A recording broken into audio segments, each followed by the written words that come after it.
I'd like to welcome everybody to this meeting of the Neighborhood and Community Development Standing Committee. Public comment is welcome. Anyone who wishes to speak on any item on the Standing Committee agenda may do so when that item is up for discussion. You would simply need to be recognized by me, and then you'll have 5 minutes to make your comments. And we would ask that when you do make your comments that you come to the podium, which is over here at the front of the seating area. For accurate recording purposes, we do ask that all present speak directly into a microphone. So first order of business here is roll call, please. Roll call: Walters. Here. Rodriguez. Here. Townsend. Here. McKiernan. Here, and something that I have not let the clerk's office know about yet is that Commissioner Philbrook will be sitting in tonight, taking our one has-been vacant spot on both the Neighborhood and Community Development and the Economic Development and Finance. I was charged with finding a person to fill that seat for our remaining meetings this year and next year. I have done that, and I'll get that list out to the clerk's office as soon as I can. So Commissioner Philbrook is taking the vacant spot this evening. Here. All right. So our first order of business. Well, I still have to That's right. Exactly. Our first order of business tonight is approval of the Standing Committee minutes from September 29th, 2014. Move for approval. Second. There's been a motion and a second to approve as submitted. All in favor say aye. Aye. All opposed say no. The ayes have it. Those minutes are approved as submitted. That takes us to our committee agenda. Item number 1 on our committee agenda tonight is distribution of the 2015 Special Drug and Alcohol Tax Funds, and Angie Maslowski is here. Thank you. Good evening, Commissioners. Good evening. I wanted to come in front of you, and the Advisory Board has made a recommendation to you for the 2015 Drug and Alcohol Advisory Board funds. This year, we had 4 applicants.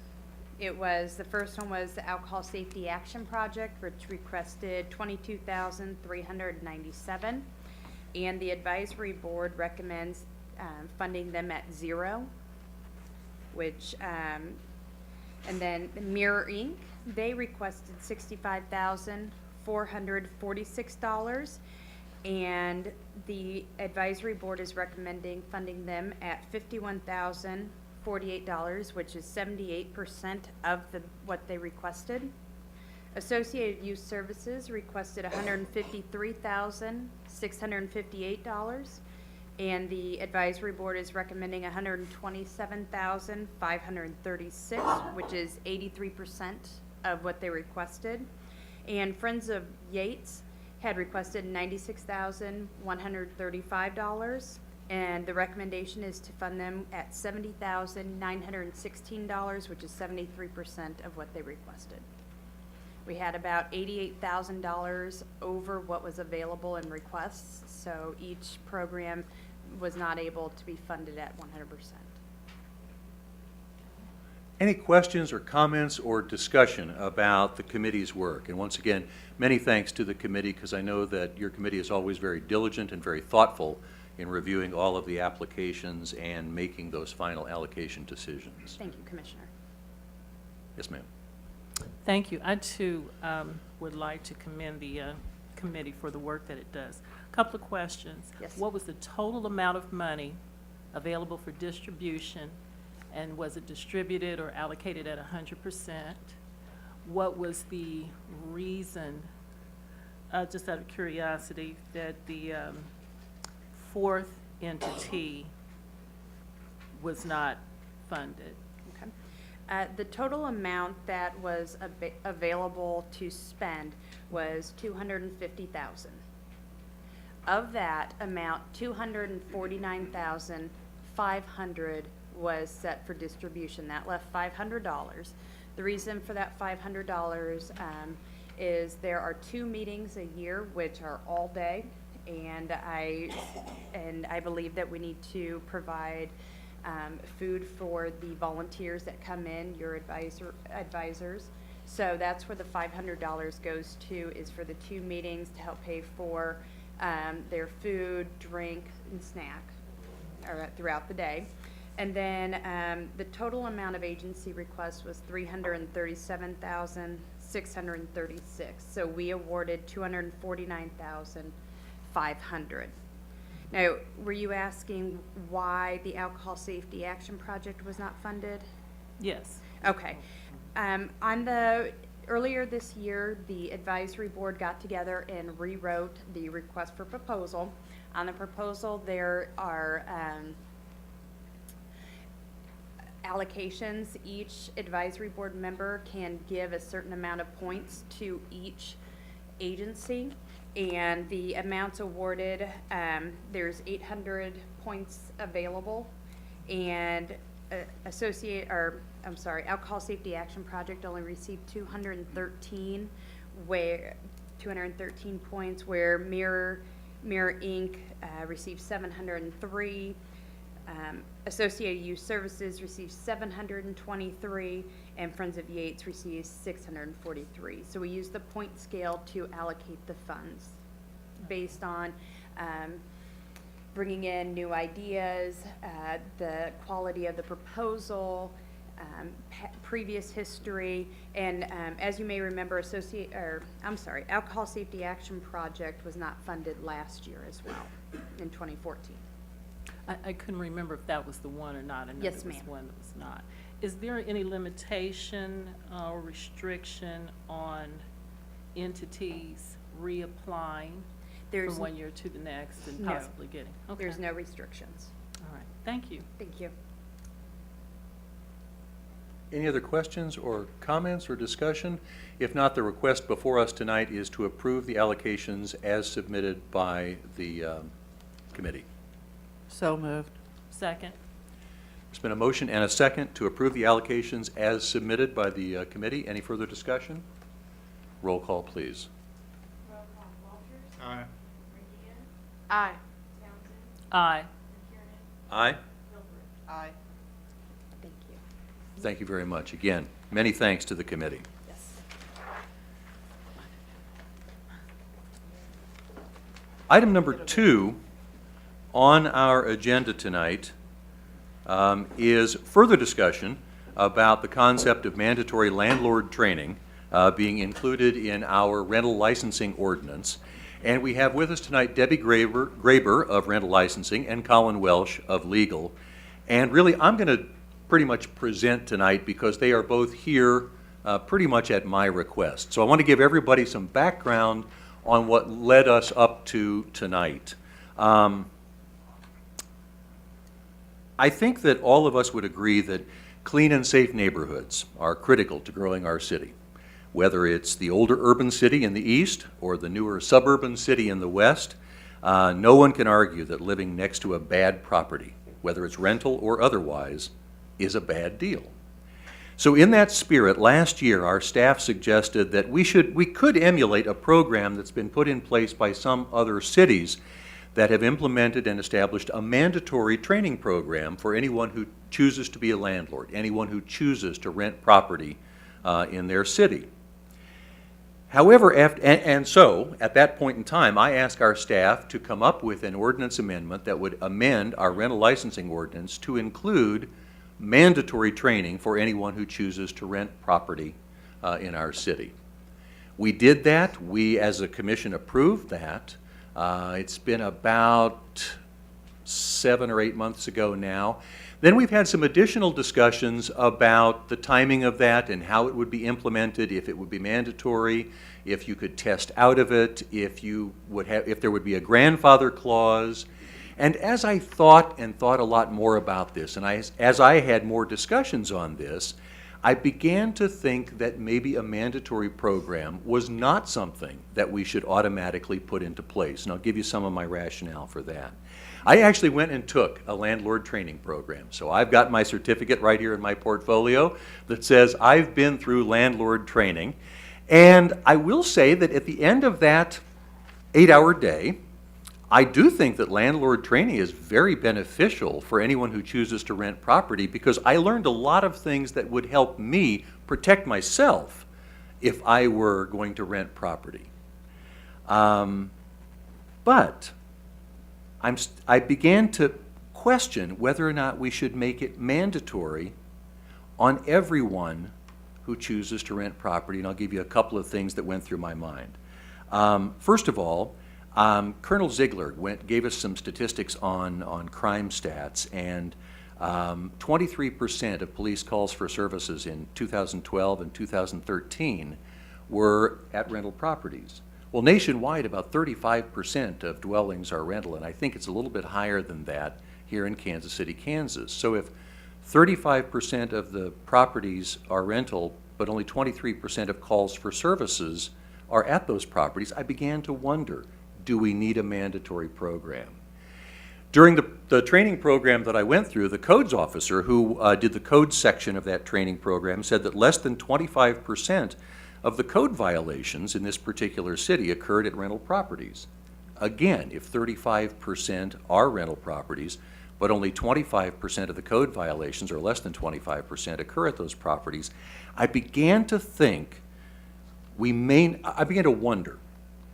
So, after giving it a lot of thought, I'm not convinced that implementing a program of mandatory training for those who choose to rent property is going to get us to our goal of clean and safe neighborhoods. I believe that we should instead direct our staff resources to aggressively and effectively enforce the rules and regulations and laws and ordinances that are already on our books. If there's a code violation at a particular address, fix it.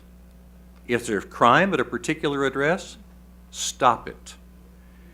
I believe that instead of policing a mandatory training program, we should direct our staff resources to aggressively and effectively enforcing those rules and regulations that already exist. I believe that we should consider partnering with those property owners, landlords or otherwise, who choose to follow the rules and do it right. And I further believe that we should lower the boom on those property owners, landlords or otherwise, who are not following the rules and doing it wrong. I believe that we should lower the boom so hard that they do one of two things. They either do it right or choose to leave our community. So having said all of that and having gone through that whole process, I suggested to our staff that we reconsider putting the mandatory landlord training in our rental licensing ordinance, and they are here tonight with language that would do just that, that would take it out. And instead, we would offer, the staff had suggested that we offer landlord education, information and videos on our website, like we currently do. In our latest website revision, we put up some tenant education and tenant education videos and information, and they suggested that we put up similar resources for landlords. They didn't suggest, but I'm suggesting, that we do consider it mandatory for anyone who demonstrates by their action or inaction that they are either incapable or unwilling to play by the rules already established in our community for things like property maintenance and crime at properties, etc. So our staff has drafted language that would remove the mandatory training from our rental license ordinance. They have brought that revision before us tonight for our consideration. And I do know that there are some people here tonight who have asked if they can give us some of their perspectives on this issue. We're going to definitely invite that. But our request for action tonight is whether or not we implement or accept the revision in the language, or whether or not we take it and consider it further, because based on our original timeline, we're now beyond the time when that timeline would have worked. So no matter what, we're going to have an ordinance revision, whether it's just to reset the dates for mandatory training, whether it's to modify the mandatory training in some fashion. We're going to have an ordinance amendment at this point in time. So tonight, we're bringing forward a further discussion of reconsideration of the mandatory training, or maintaining the mandatory training and reconsideration of the dates of implementation. So that's basically what's before us tonight. So any comments or questions or feedback from the commission? All righty. I do know, because I've been contacted by a couple of people that said that they would like to address the standing committee on this issue tonight. And so what I would ask is that anyone who wants to give us their perspective would step over to the podium over here. I'd ask that you just give your name and your address for the record. I'd further ask that, if we could either form a line down the aisle or at least have somebody standing at the head of the aisle as the on-deck speaker next. And we do ask that in standing committee, when we get public comment, we do ask that people limit those comments to 3 minutes. And I would make a further request of those people who are here tonight that when you make your comment, either way, that you give as many specifics of maybe problems to be addressed or why those problems may not need to be addressed as possible. Not specific names, not specific addresses, but specific circumstances. I think that would be really helpful in helping us frame our further discussion. So, yes, sir? Yeah, my name's Nick Tomasic, and I'm the Vice President of the Strawberry Hill Neighborhood Association. And we have a number of our members here, and we definitely oppose any revision of the ordinance as it now stands.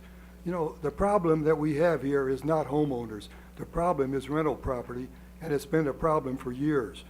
You know, why do people move to a city? They want to live in a city that is livable, that's crime-free, and where the people have some recourse if there's some problem in their area. You know, for too many years, what was happening here is that the people fled Wyandotte County and they left their homes here. They either sold them or just left them. And they were taken up by people who became landlords, and they rented these properties out to anybody now. There was no recourse for the people that stayed here. What the government told us for too many years was that if you're living here, you just got to live with the problem. You know, that's not our problem, that's your problem. And it's not, Commissioner, it's not just the number of crimes that occur in property or the number of code violations. There's just, if somebody owns property, they're going to keep it up. If they don't own property when it's rental, then, you've got problems there. What has happened is, as I've got it here, we formed the neighborhood associations under Carol Marinovich when she was the mayor. We got these formed, throughout the area. And the purpose of these was to ensure that all of the neighborhoods would become livable. And, and we've gone a long way to get to that point. And then a few years later, we noticed there were problems with rental property. We start receiving a lot of complaints from people who were renting that they weren't being treated by their landlords, that they were being cheated, and that they were living in slum areas. You have a minute, sir. Okay, and then we started, looking into that, and we pushed all of the organizations pushed, and we got that landlord registration law passed, and this was a good step. And then, what we found out is that there wasn't one landlord that ever came to our meeting or came to me, and I've lived here for 82 years. I'm still live down the hill here. No, there wasn't one landlord ever offered to help us out with any problem, not at any at all. And as I said, then, once you got that registration in effect, it was working pretty good. But then we found out through complaints, and you'll see right down at 7th and Northrop, there's a sign, lease to purchase. They started this scam. The landlord started this scam. Okay, thank you, sir. I see you watching your watch. Yes, sir. But I'd like to finish though, Yes, sir. if you don't mind. Yes, sir. I'd like to make a motion to extend Mr. Thomas's comments for 3 additional minutes. All in favor? Aye. Okay. Thank you, sir. Continue. And, and we found out that they started this scam. And what was really bad about it was that the city officials had a flyer that they passed out and told the landlords the way to get around this rental licensing was to call it a lease with a option to purchase. and there was a flyer furnished by the city. And, you know about that because we presented that to you already once. Yes, sir. So, I think that's one big problem. But there wasn't one landlord that came in and said, hey, this isn't right, and we as landlords shouldn't be doing this. They did not police themselves. Why should we ever believe that they're going to police themselves now if it's going to be a voluntary organization? What they're doing now is coming in and saying, we're here to help you. And as I said, that they've never come to help us at any time in the past. I've just got a couple more comments. Yes, sir. As was commented earlier, we've got two cities here in Wyandotte County. We've got the old city and we got the new city out there. You don't have problems out there in the new city yet, but they're coming, they'll be there. We're here in the older city with the older homes, and that's what the landlords are looking for. And what is their interest? Not to help me, not to help you, or not to help the older residents. They're out for money, whatever they can get. So what I'm saying, look at the history. We've come too far to go back now. This is a regression here to even to do away with this. And to think that they're going to watch video at home someday and say, I got the training. Look at all of those schools that are going bankrupt now on the video schools where you can get your training. So what I'm saying is, get more code enforcement officers. Push the city to hire more and get them out. That's what you need, and actively pursue the landlords and pursue everybody that's not keeping their property up. Thank you. Thank you, sir. Excuse me. I'd like to address Mr. Tomasic just for a quick.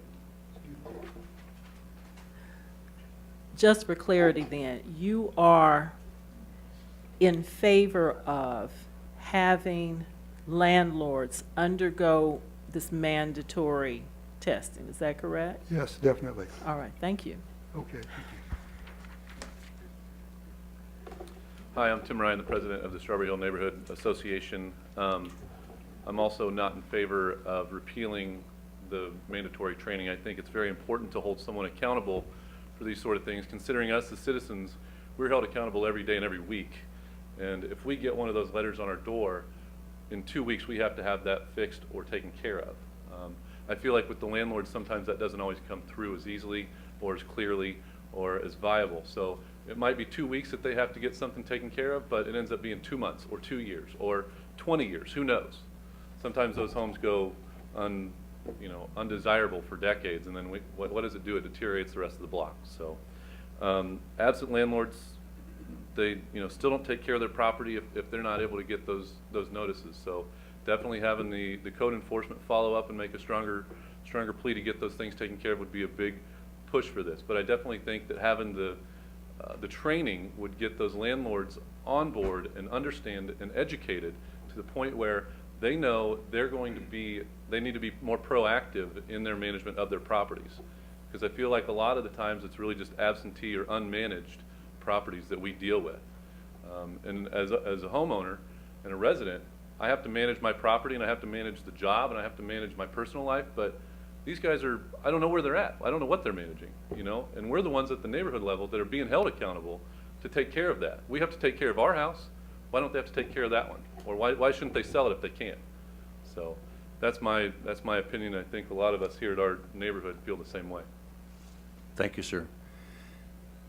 So once again, to frame the discussion, we are just listening. We are taking comment now from people who either would be in favor of keeping the mandatory training or transitioning it out.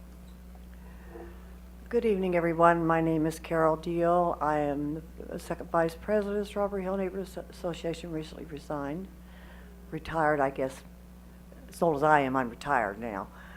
But anyway, this is a problem that's been ongoing now. I can't even tell you how many years. I was president for 17. It was going on before then. And Commissioner McKiernan, you were talking about this 25% and this 28%. That doesn't always apply to everybody's neighborhood, and you realize that. You know that. Yes, ma'am. On Strawberry Hill, I have 25 houses, at least, and probably more, that I could point you out that are troublemaking houses.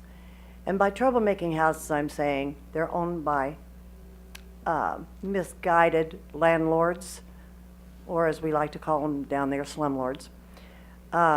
They put in undesirable people. I mean, by undesirable people, I mean people that fight out in the middle of the street at 1 o'clock in the morning, 3 or 4 nights a week, and police have to be called.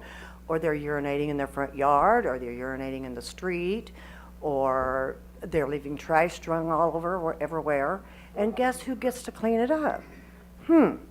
Must be me. Must be somebody in our association or one of their neighbors that has to clean this mess up. And it's the same thing with the slumlords. It's up to us to clean up their mess if you do not pass this, that it's mandatory. Because I know, and you really and truthfully know, the good landlords don't need it. So they could be grandfathered in, okay? But the new upcoming ones, these new people that are moving in, the newer ones that don't know the rules, don't want to know the rules, they just want the money, they need to go through this training. And the training needs to include very highly the city ordinances. They need to know from the get-go, you can't do this. I don't have to, it shouldn't have to be me or Tim or Nick or somebody or Nikki that has to go and knock on their door and say, hey, you got to clean this yard up. Or to have to call codes or have to call the police. If they know the rules, then be held accountable for not following the rules. Please keep this mandatory. I'm begging you to keep this mandatory. And I think it would be a good clue or a good idea or something to have the landlord training or landlord committee go along with it. They would complement each other. The good guys would show the bad guys how to do it. Thank you. Thank you. My name's Nick Tomasic III, or Nicky, as Carol calls me. I understand your points about the statistics and your job with your staff to try to maximize code enforcement, what you mentioned about not having them spend time grading exams, more or less. I totally understand that. The point I want to make is going back to the history of how this whole thing got started. I think you remember, Commissioner McKinnon. We had some problem homes that through one summer I did research and I discovered that they were all owned by a UG-funded nonprofit that is now defunct. And that was so frustrating to think that the codes problems and the problems with the people residing in those places, that they couldn't be addressed, but then on top of it, that the government was supporting that nonprofit. But then this is the point I want to make to you. This is when it all changed for me. When I realized that there's immigrants as tenants in our rentals in Wyandotte County that are scared to go to the authorities. If their sinks don't work or their showers don't work, they will not go to the authorities because of different fears. And then also children that are in these places. These single family homes that have 4 mailboxes on them. And I think to myself, what if there was a fire? It terrifies me right now. And that's what got this thing really where I was adamant about it. And where we started having serious discussions. And I felt like progress was being made when you told me about this exam, and it would be mandatory because of the number of out-of-state landlords we have. And so now I feel a little disheartened, but I just want to say that one point again about the people that cannot protect themselves and about children. That's really what should be considered in all of the discussions about this. Thank you very much. Thank you. My name is Marcia Rupp. I live at 2816 North 46th Street. I'm a neighborhood watch leader, have been for about 15, 20 years. I just can't begin to tell you what I've been through in my neighborhood with landlords, okay? I don't belong to livable neighborhoods, okay? I did it on my own. I had to step on some feet to get away from that and try to do it on my own. And I did finally come to an agreement with the landlords that they understand that if they don't do what they're told, you know, what is the law or codes, they get turned in, you know. And that's the only way you can have a decent neighborhood and crime-free is to clean it up. It's really true that if you clean it up, you're not going to have any crime. I know. But I'm telling you, I gave you guys a compliment on this in front of a full commission that I thought this was a done deal. Well, I'm taking that back, and I'm giving it back to you, okay? And I'm going to let you work on that compliment because it shouldn't be pleasing the landlords, who most of them live in Johnson County and Missouri. It should be pleasing the homeowners here, the taxpayers here, the neighborhood watch leaders that work hard here, okay, for free, cleaning up Wyandotte County. Those should be the ones that you're rewarding. Those should be the ones that you're helping. And I haven't, I spend a lot of time with the commission here. I'm going to meetings, being there with you guys, I mean, you're like my family. But I can tell you this, and I'm being truthful with you, I have never seen you guys finish anything together. Nothing. We're paying a sales tax on police and fire, and they're short. They're going to be even shorter this month. You need to finish something. And this is a good start right here. This is good for the county. We need to clean it up. We need to bring in good businesses and more residents. And the only way you do that is to clean it up, to get rid of the crime. Thank you. Thank you, ma'am.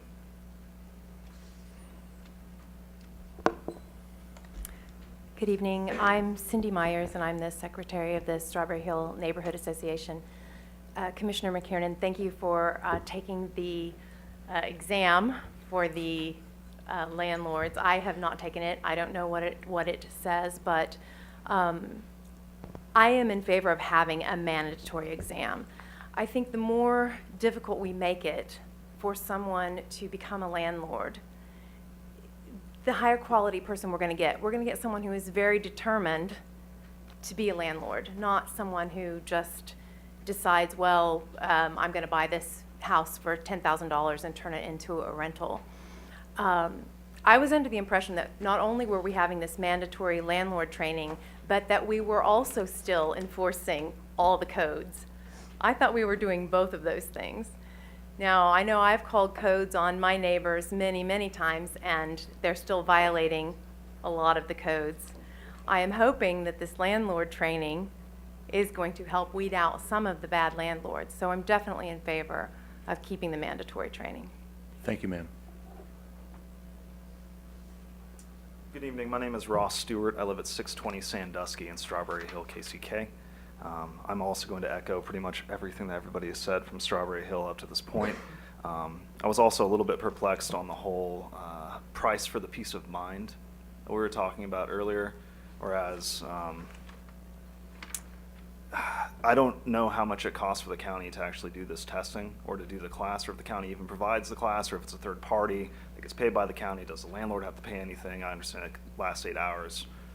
Does it generate any funds? So I have a hard time understanding whether or not this is a significant loss of money, or if that's just only in chasing the landlords to get the class done, or what is the repercussion of not doing the class. And so sitting back and listening to what the explanation was before, I have a hard time understanding, well, is there an individual that's an administrative assistant that all they do all year is just call these landlords and say, hey, I haven't finished the class yet, Phil, where you at?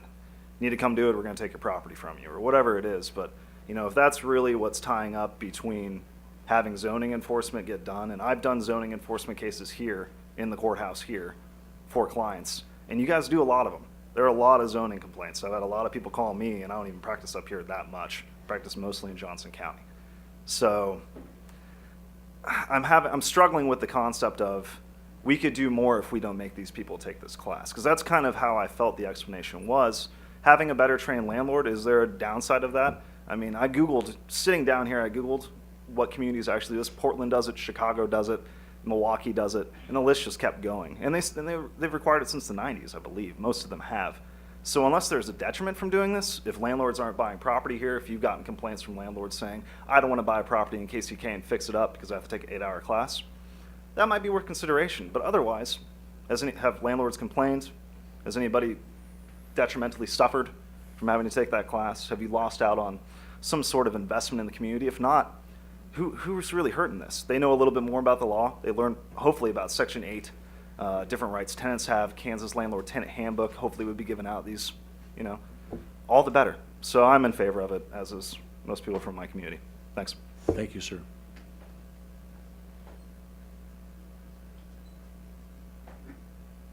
My name's Elizabeth Petrosky. I live in District 7, and we have slumlords out there, along with the chickens and the horses. In the 14-block stretch on Kansas Avenue where I live, Ma'am, could you pull the microphone down? Just pull it down a little bit. There you go. Perfect. Thank you. on the 14-block stretch on Kansas Avenue where I live out there, we have had 3 meth labs, 2 wholesale Mexican pot warehouses, an apartment complex called Crackhead Gardens, and at least a dozen retail drug establishments that fuel the burglaries in our neighborhood. I've been burglarized 4 times when I'm at work in the last 10 years since UG took over the county out there. So it's not just a downtown problem. Everybody suffers. I don't see where there is a conflict between having strong codes enforcement and landlord registration. It's not an either or. They work together very well. Last month, the codes officer showed up for the first time in my neighborhood for a drug house. And he got out of his car and talked to people, walking their dogs and raking their leaves. I have never seen a UG official in District 7 do that, ever. He got that house to at least got the broke down cars off the yard and cleaned up the junk. It's still a drug house. So it's not just a downtown problem. The other thing is I'm a scientist. I know the use and misuse of statistics. And your problem with 25% and 35% is more likely a problem of underreporting because people don't get a response from their government. That's what the problem is out in my district. Nobody answers when we call. We don't see anybody from UG. I also happen to work for a county health department in another state, and my specialty was data mining. Like I said, I'm a scientist. They borrowed me for 2 or 3 months to do some data mining on the slumlords in that county. And I went through business licenses, tax records, relatives of relatives, tracked down names to find out who actually owned these problem properties. Most of them were hidden in real estate trusts or management companies, things like that. And I found out that most of our most serious problems in that county, the ones that were like public health hazards, infectious disease, not just crime and drugs, were owned by doctors, lawyers, government employees, and some government officials. And when I found out that the boss of my department owned the worst trailer park in the county, I just started sending out my resume. So I think you have an underreporting problem. Someone is protecting these slumlords. It wouldn't be such a big problem if they didn't have protection. There's lots of money in crummy rentals, and that money can buy protection. I'm sorry. Thank you, ma'am. Is there anyone else who would like to share their perspective?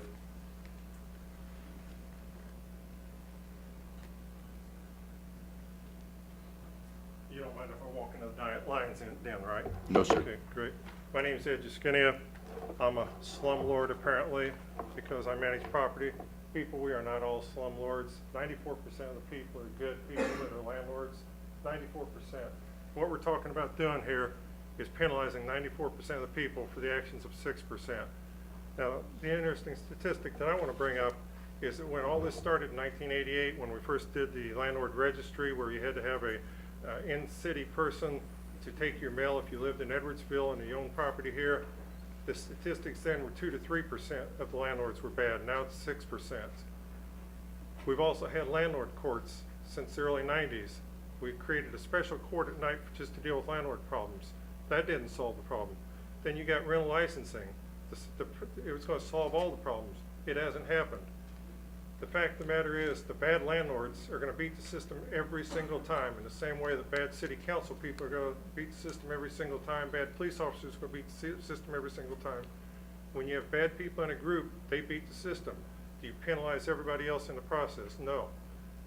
Commissioner McKiernan, I thank you for going with me to Topeka for that landlord training course. For those that don't know, I invited him to come with me because I wanted to see what it was like. It was very educational, I liked it, and I will take this voluntary course as well. The fact of the matter is, though, the bad landlords are not going to take it, and if they do take the mandatory course, they're not going to pay attention to it. They don't give a damn. Real blunt, they don't care. So we've got to address that issue and not penalize the people that are the good people. Rental licensing kept a number of good landlords from coming into the city. And for those that don't know, The only reason you have landlords in your community is because nobody else will buy that property. Landlords don't go in and pay full price for a piece of property. They buy the distressed properties that nobody else will buy. So you're either gonna have abandoned properties or you're gonna have rental properties. I don't know which one you prefer, but I'd rather have people bringing tax money into the community. Mr. Tomasic, you said that landlords rent out to just anybody. Well, there's a thing called the Fair Housing Law. We can't discriminate on race, creed, color, sexual orientation, and any number of other things. They have to meet certain criteria. I can't pick and choose just at random who I want in the neighborhood. I may not like their looks or whatever, but if they meet the criteria, I have to rent to them. You said that no landlord has ever offered to help. I got news for you. In 1992, I went to code enforcement with a landlord for landlord court. He asked us to come and represent him in landlord court because the city was picking on him. By the time I got through with that man, he didn't want to be a landlord anymore because I ripped him to shreds because he was a bad landlord, and I told him that. And I worked out a negotiated settlement with him in code enforcement at the time. I've also been in Topeka here recently helping them on a guy that's a bad landlord. We've got other people doing the same thing, so please don't say that nobody's offering to help because we are. But if you start off adversarial, no, it's not going to happen. If you come to somebody and say, can you help me with this? Yeah, sometimes we can help, sometimes we can't. But if it's adversarial, it won't work. Landlords ignore code violations. Mr. Ryan said that. Guess what? I've got a neighbor that's a property owner that I'd love to get rid of. Been there 20 years, got cats all over the place, dogs, got his gray water line running through my front yard, and I can't seem to get that beat, and he's a homeowner. Training would educate. Yeah, it'll educate, but it won't make them do anything. Miss Deal, as I like to call them slumlords, we are not all slumlords. I'm sorry, we're just not. I know, but 94% of the people out there are good landlords based on your own statistics in this city, 6%. Well, that may be, but Strawberry Hill, okay, but we've got to address the problems where they are and not address the problems. If you go after the other 94%, you're not accomplishing anything. Just real simple. Tenants are scared. Yeah, I've got landlords that are scared too, scared of the tenants. Sometimes we can't get the police to help us with the tenants. Sometimes we can, just depends on the situation. I've learned that you never back down from the tenants, period. No matter how scary they may be. Some of them are pretty scary though. You've learned that. We all need to start working together instead of working against each other. Landlords and neighborhood groups have been at war since 1988 that I can remember, and that's stupid. We need to start working together on this stuff and try to make things right. You have less than a minute, sir. Okay. The mandatory part of it is not working together. It's just not. I think it's a good program like Topeka's got would be beneficial to us. I think that in code enforcement, if a landlord is a repeat offender or if a property owner is a repeat offender, make them go to this thing. It's not going to accomplish anything, but make them do it. Punish the people that need to be punished. Again, I'm not against the landlord school on a voluntary basis. That's I think time, that's sir. great. Okay. Could I get a few more minutes? Yes, sir.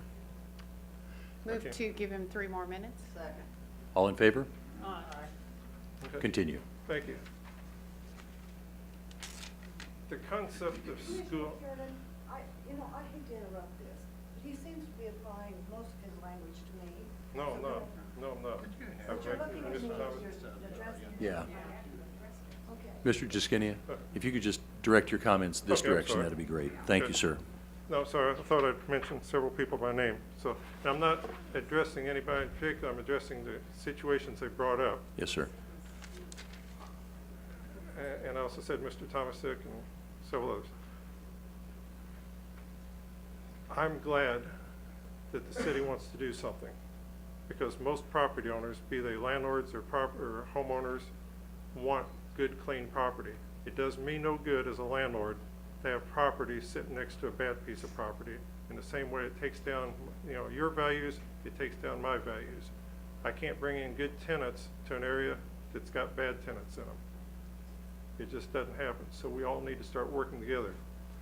We need to stop putting Band-Aids on these problems, like the landlord registry and the landlord court and rental licensing, all of which have been touted as going to solve the problem, and none of which have.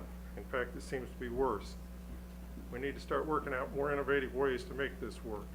And the way to do this is to start building a coalition between neighborhood groups and landlords and build some communication. I think that's the way to do it. If you continue to put onerous laws into place that affect the good landlords, they're going to quit coming. And then all it's going to have left is bad landlords or abandoned properties. And one of the biggest problems the city's got is abandoned properties.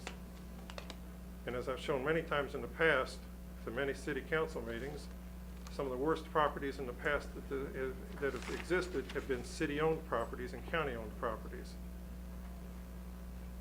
Some cities have gone actually in reverse. There's a city to our west that is reducing the amount of codes that they have, some of which I don't even agree with.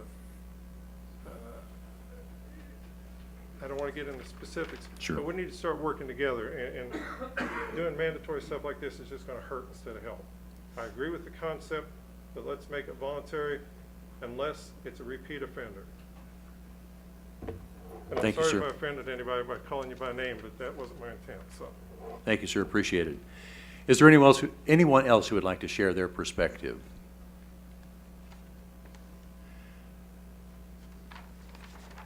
At this point, I think there's a tremendous number of issues that have been brought up. There's issues of renters and landlords. There's issues of contract for deed. There's issues of drugs and crime. There's issues of code violations. There's issues of teaming up between landlords associations and neighborhood groups. And I certainly don't want to belabor this any longer than it needs to be. But I might suggest at this time, since even if we were to implement it as originally intended, we would need a new timetable. We'd need an ordinance amendment for that. I'd like to suggest that we bring some of this collaboration together in the short term, and that I engage some of my fellow standing committee members to have another discussion to see if there is a solution, a compromise solution that would be mutually acceptable and agreeable, that we believe would be the best solution to address all of the problems that we have. And so, yes, ma'am. So Commissioner McKiernan, I'd be glad to volunteer to help you with that if you're looking for a volunteer. Thank you. I do have a couple of questions, Yes, though. So can I direct these to staff? Yes, ma'am. Okay, if you know the answer, I'm not sure you do. So I haven't really been very involved in this landlord training piece. I've heard about it from constituents and from other people, but I understood that this all started at the livable neighborhood level originally, and then there was sort of a task force, maybe a housing task force put together, and that task force came up with this concept. Is that true, or am I confused? No, that's correct, ma'am. Okay, and this task force that came up with the idea, was that a small subset of the livable neighborhoods group?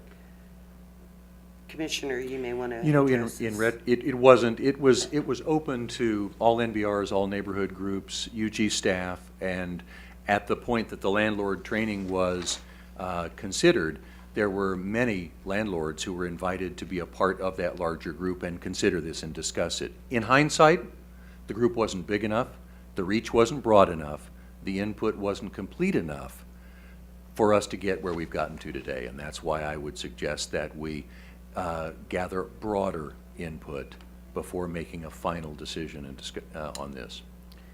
Okay, that's good. And then the other question is, so if this mandatory training was in effect and somebody did not, a landlord did not participate in the mandatory training, how would you catch them? How do you catch violators? Are you speaking of landlords in general or No. in this particular instance? So in this particular incident, if, I'll use myself, if I'm a landlord, I'm not, but I will say, if I was a landlord, what if I was a landlord but chose not to go through the training? How are you going to know whether I've gone through training or not? Well, to begin with, the way that it was set up is they would have to be licensed through rental licensing. So if they are licensed through rental licensing, they would need to take the mandatory training. Is every landlord in Wyandotte County licensed? Probably not, ma'am. And how do we police that? Through different internet sites, newspapers, church bulletins, complaints, a variety of things that we look at.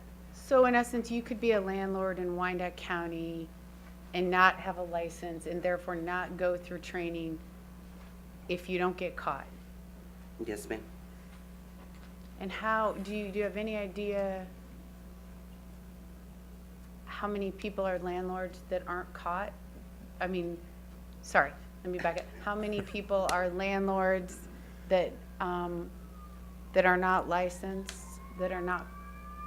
I have no way of knowing how many What do you landlords think? that aren't licensed, Yeah. that should be licensed. What do you Because if I think, knew they basically? were not licensed, I would go after them. Yeah, but if you've worked in that department for a long time, so you should have an idea the number of people, kind of. Don't you kind of have a number of idea of how many people you catch on an We annual find basis new landlords daily. that are not licensed? Correct. We generally will get between 20 and 30 new applications a month. I'm not even talking about applying. How often do you get? But those are ones that we have gone after, not just made application, but we've caught them. So we have a through- lot of landlord violators, a lot of people that aren't following. Currently, we have a lot of landlords that I are wouldn't not. say a lot. 20 to 30 applications a day?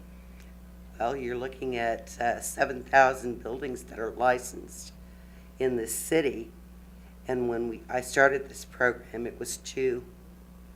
And when I started this program, we had 12,000 units, and we now have 18,000.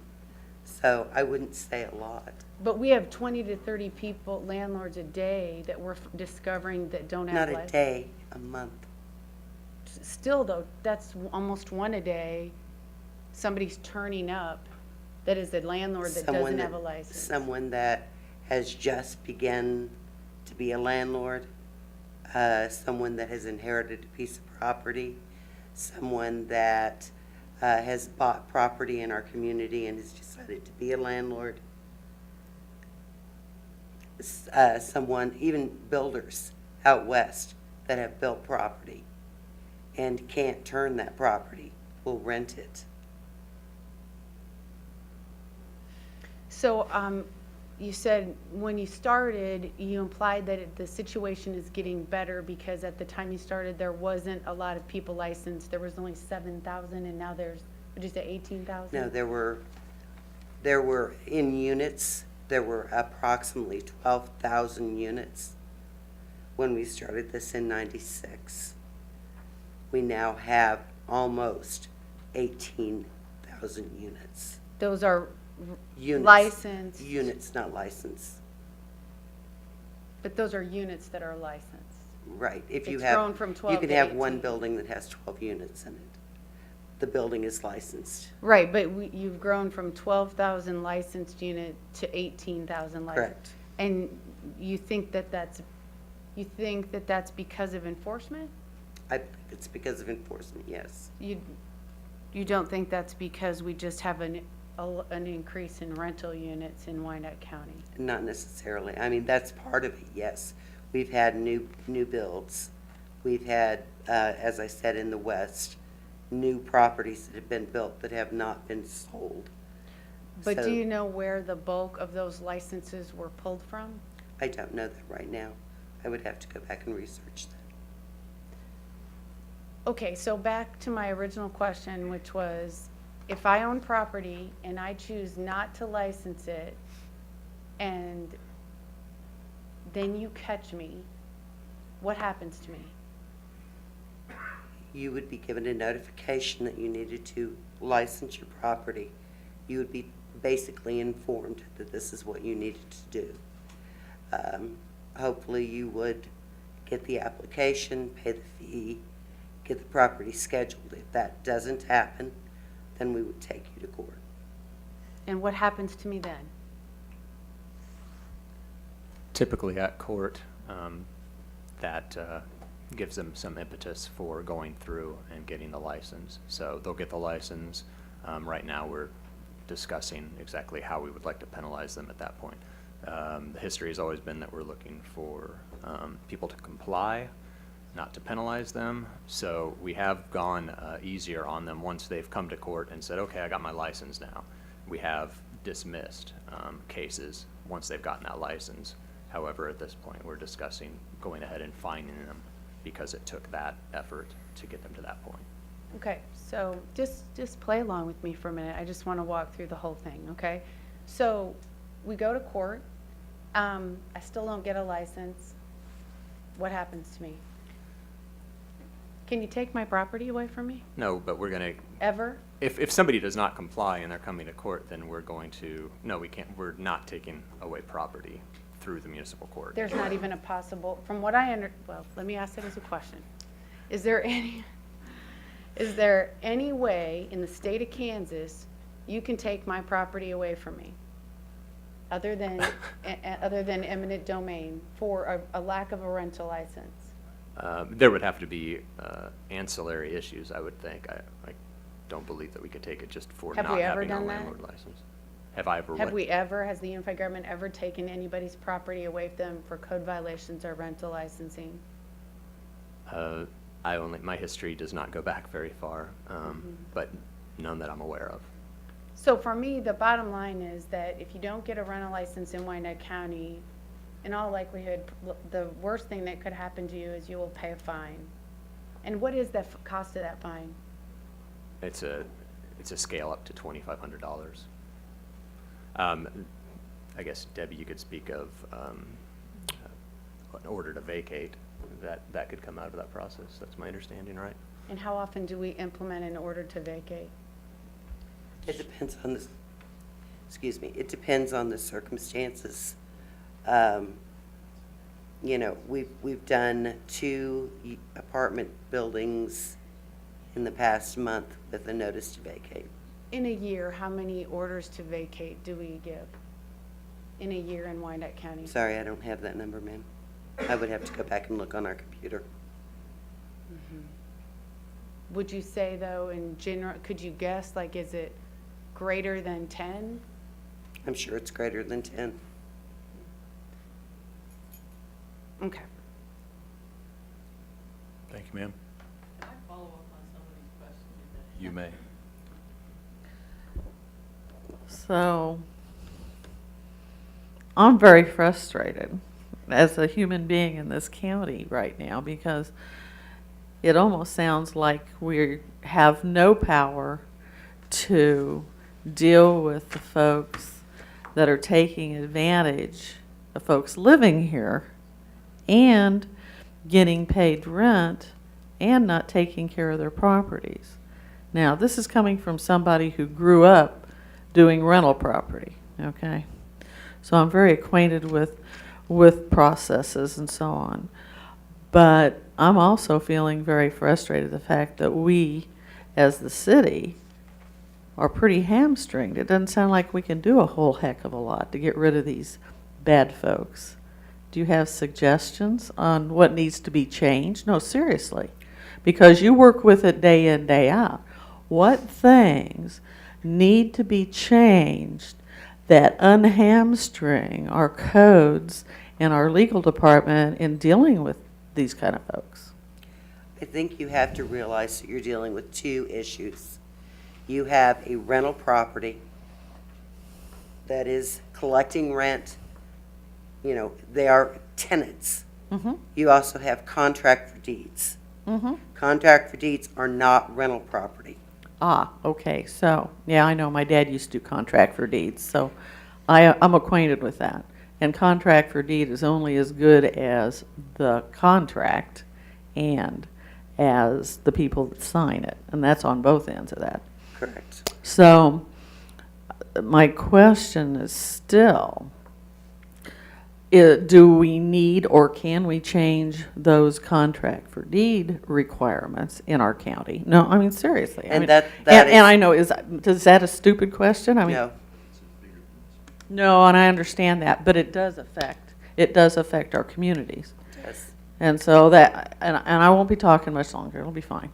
But I just really want to know what the heck we can do up here, you know, to help you with this, and that's my question. Well, code enforcement has been, contract for deeds has been the bane of my existence since the beginning of time.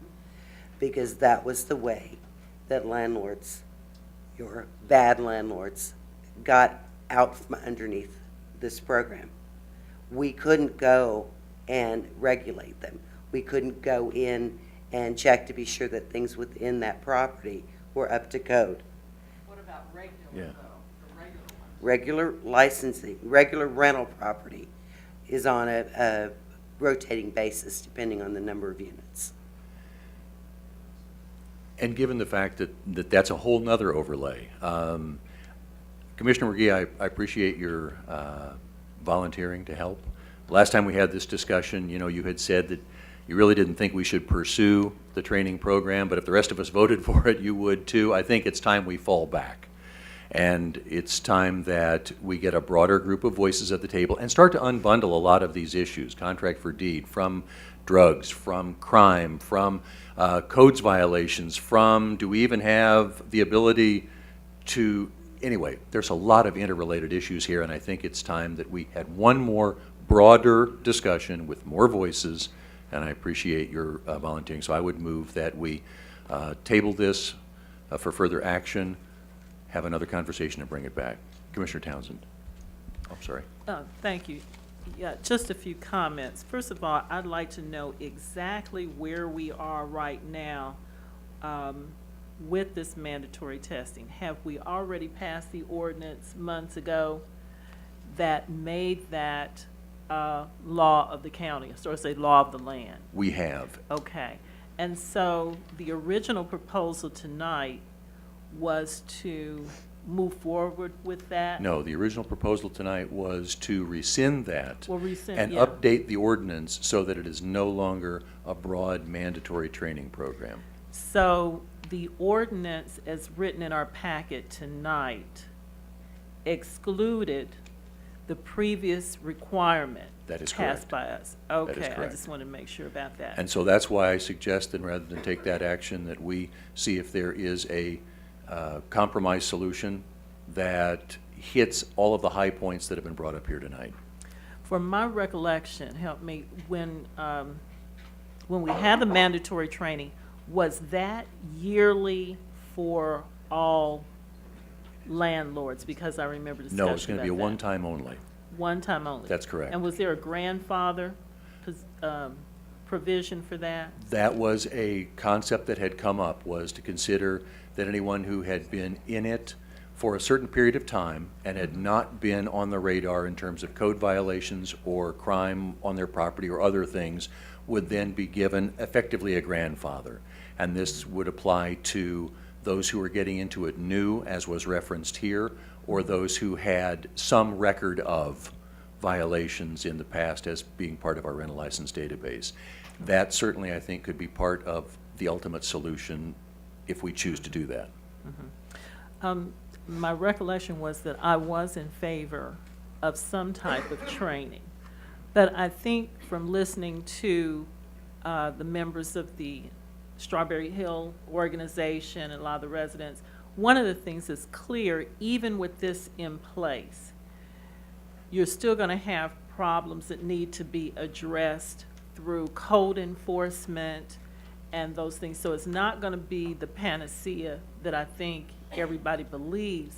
And maybe we need to look at giving more boom, as Commissioner McKiernan mentioned, to helping code enforcement, whatever those needs are. It might be, you know, a budgetary issue, because even with the training being mandatory, those people who are not going to respect your property and their own, there's still going to be problems. So it would be good to review this one more time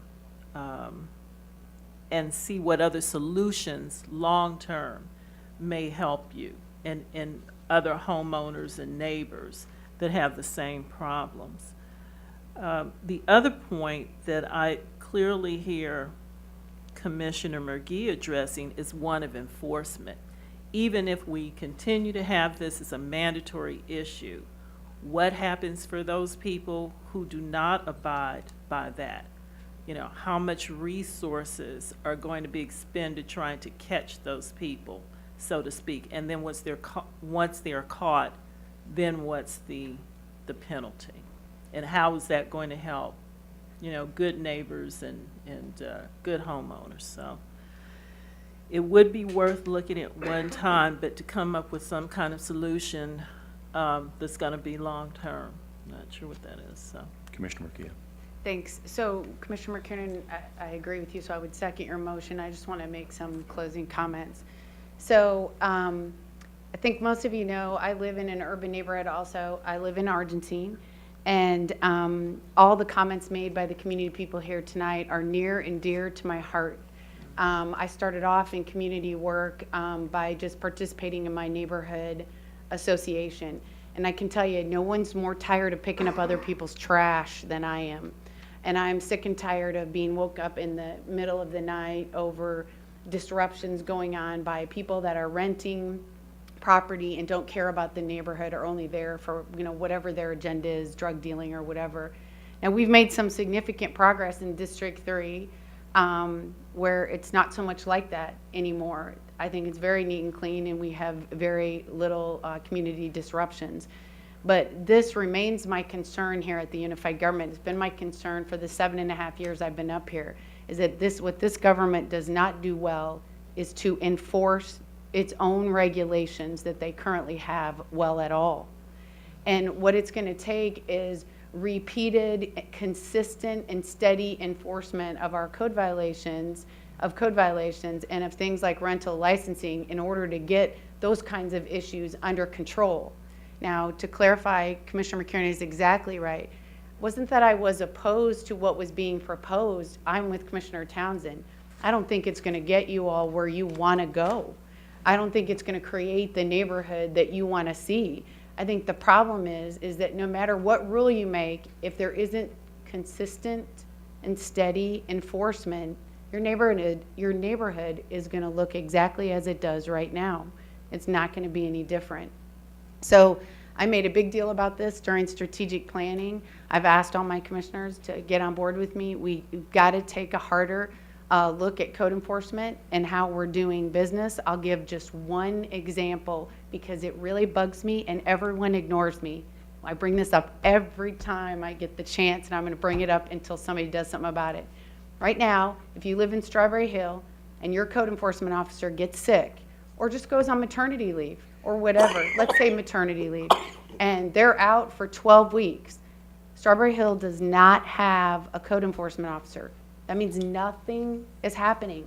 Nothing. No enforcement is being done whatsoever.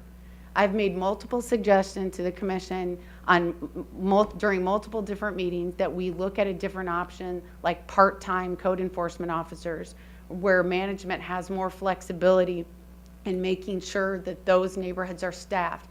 Who staffs them is less important. What's more important is that they're staffed and that enforcement is taking place. So that's me for my soapbox tonight. I'm more than happy to work on this. I'd be glad to offer any assistance to Commissioner McKiernan and whomever else. But I just want to make it very public. I'm really not interested in working on a committee that's not going to look at solutions that are really going to be impactful.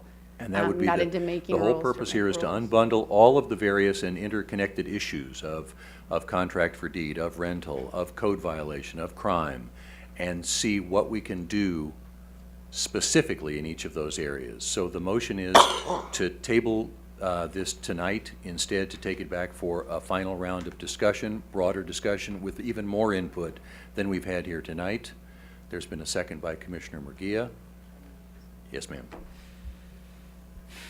Well, thanks for letting me be part of your group tonight. The A team, as somebody calls you guys. And I won't say what I said about that, but anyway, there are a lot of problems. I mean, it's like you touch one thing and another domino hits, and you're like, it just keeps going and going. And to make a decision tonight, I think, would be jumping the gun. I agree with everybody else here. You know, to get our codes enforced means, oh, I don't know. Let me guess, more money to have more people, to make sure that, you know, all of that's getting done. So that means the number of inspectors that are out there, and I know they're out there because I hear from plenty of my constituents letting me know that they're there, or not. And then, you know, either they're too much or they're not enough. That's always the complaint. It's never an in-between thing. That's the way it is.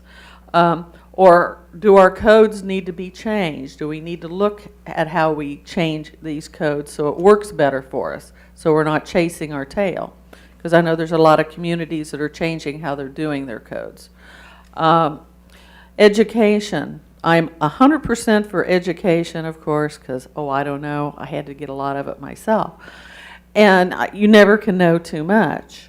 But I wish I could say that being educated for a person who has rental property would make them a good person, but now we're dealing into people personalities. And making them change their stripes, that's a whole different ballgame. They can know, but do, that's a whole different thing. So I'm kind of really wavy on that. And I know I voted for it before, and I don't have any problems with education.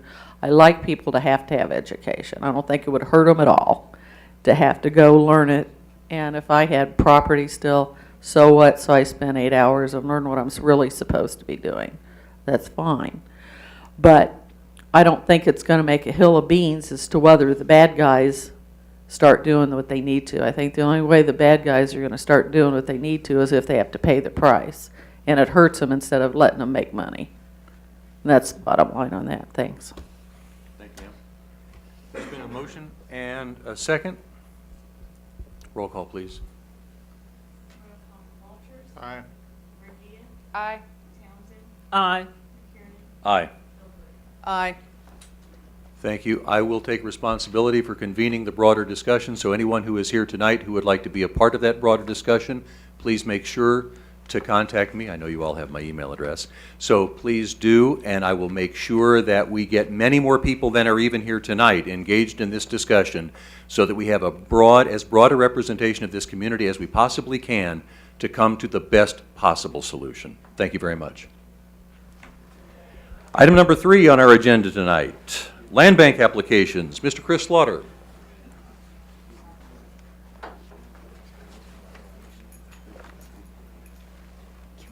Can we just move to, we don't have to have a hearing on I this. think we have to. Okay, can I just move to approve the list as submitted? So there's been a motion and a second to approve the list as submitted by Mr. Slaughter for item number 3. Is there any further discussion of that? Roll call, please, on item number 3. Walters. Aye. Aye. Townsend. Aye. Aye.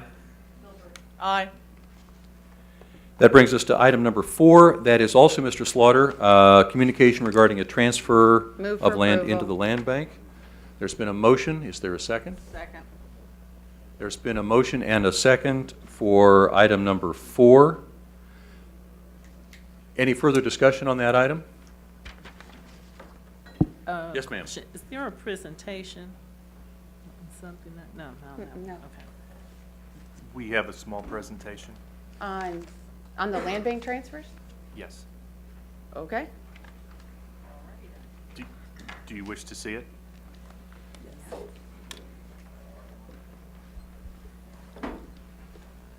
This is item 5.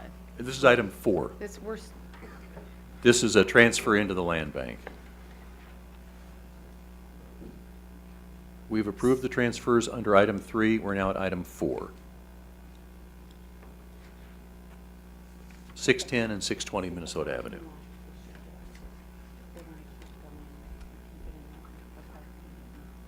Okay. Yeah.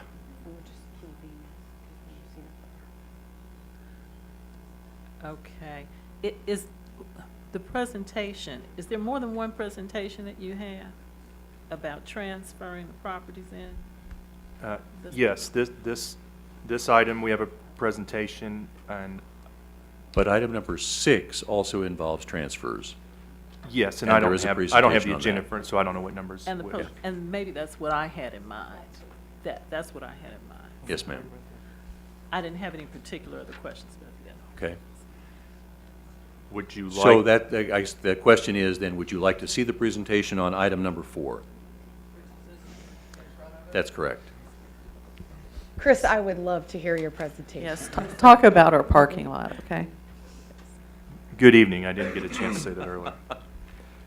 What we have before you is, through the Economic Development Department, we've negotiated a usage agreement to grant the owner of 626 Minnesota exclusive use of the parking lot. Per the agreement, it will be maintained and owned by the land bank, and then there's other components of the agreement. So with information of the agreement and the presentation, I'll turn this over to Marlon Goff of Economic Development. Very good. Thank you, Chris. Good evening, Commissioners. Marlon Goff, Economic Development. So, as Chris referenced, the subject property here on the slide is also known as Parking Lot 7 from our UG Parking Control Division. And we've been working for the past several months with commercial property owner just to the west of this property. So you're facing north here, a couple landmarks include the Kansas City, Kansas Public Library, the transit station there at 7th and Minnesota. It's, in this version, it's still under construction. But essentially the parcel outline, it's actually 2 parcels outlined in red. It's about 14,000 square feet. And so the property owner is proposing to gain control of this property to provide tenant and patron parking for his office tenant users. So we thought we'd give a quick overview of the timeline of ownership. As many of you may remember, this property once structure included the Sam's loan office. And that structure was on fire and we had to take it down for demolition in 2009. And so this brief timeline kind of represents the status of ownership. I don't know if you, Chris, if you wanted to reference that period where it shows that the land bank previously owned or controlled the property. Well, part of that period, it was also controlled by the UG, so it did go from the previous owners to the UG, eventually to the land bank, and then we eventually transferred it back to the UG because at the time, I didn't want to be in the parking lot business, and the board agreed with me on that. So, but with the way we have this structured, I think it's more advantageous to have in the land bank, and I'll let Mr. Goff continue. So essentially what this parking use agreement that we've negotiated and proposing as part of this transfer is again, it'll allow for private investment to actually improve the parking surface. You know, I think it's called a parking lot, but I don't think it would meet the standards as if we were pulling permits, if this were improved as part of our annual CMIP process. So this owner is willing to make the necessary capital investments to improve the parking surface. And as a mechanism for him to recover his investment, he'll have exclusive use, control, but also maintenance of the parking lot for a 5-year term, and then he'll have an opportunity for renewable 1-year extensions at the discretion of the land bank. And so, and as a further incentive, you know, because what we'd like to do is still maintain control of the property. I think its function as a parking lot is not, it doesn't represent the highest and best land use for this particular corridor of downtown, but it'll essentially give him the right of first offer as part of a redevelopment project on an ongoing basis. So we'd like to maintain that flexibility for future land use, but it essentially captures and delivers his immediate need of parking for downtown employment. He's already got a tenant in place scheduled to occupy the building the first of the year. And so we feel like this is a win-win negotiation for all parties involved. And, you know, I'll sit for any questions if any of you have for us.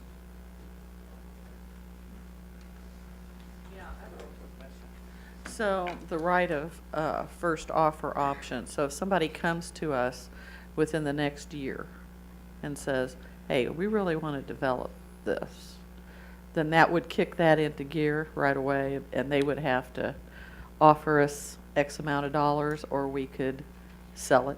Yeah, I think the term we negotiate into the agreement is we'd give him a 90-day lead time to respond to any offer. But it's important is we're not looking to just sell the property on a speculative basis. So as you correctly stated, it would have to be a part of a redevelopment project that conforms with the land use for this particular district and certainly account for the parking needs of that potential end use. But, you know, so this keeps it, though, available for that Correct. at any time. It does. With a 90-day notice. It does. And we have some, you know, fallback. So, example, if we were to entertain and ready to move forward with an offer during that 5-year term, we, you know, reimburse this property owner on a prorated basis from the proceeds of sale from that land. So he'd still For have the an improvement that he made for. Correct. Okay. Correct.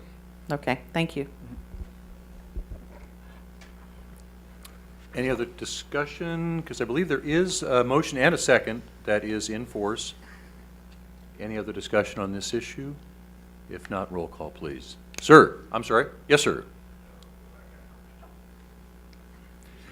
I'm sorry, if you could go ahead and come up to the podium, please, and then if you'd state your name and address for the record, and thank you, sir.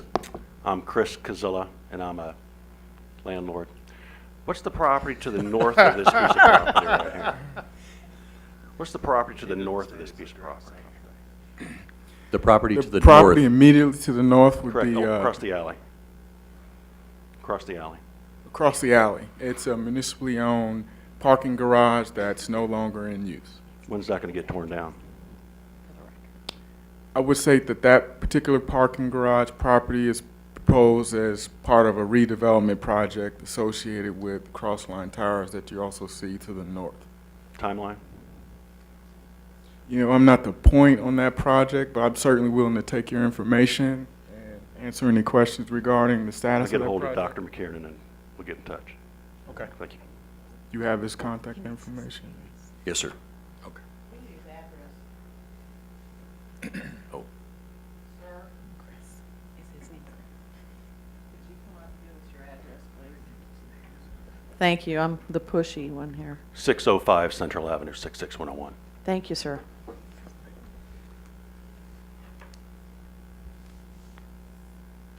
Okay, so just to make sure that I understood, the question here was on timeline, is that correct? Yes, the timeline on that project. All right. The cross. Mm-hmm. Yes. All right, in terms of the immediate action, is there any further discussion?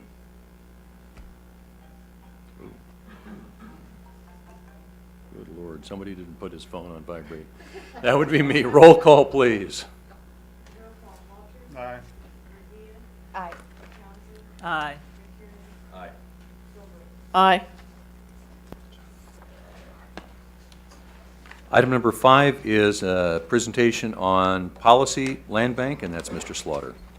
There's no presentation. Oh, I didn't have time to put one together. But I will give you some highlights of what we're proposing, why we're proposing it, and then basically we can open it up for discussion, if that's okay. absolutely. I will start off by saying that a lot of the suggested changes are based on current best practices that are throughout the country. As I've mentioned before, there are plenty other land banks throughout the country. There's a couple that may be larger and staffed larger than our current land bank, but yes, they're out there.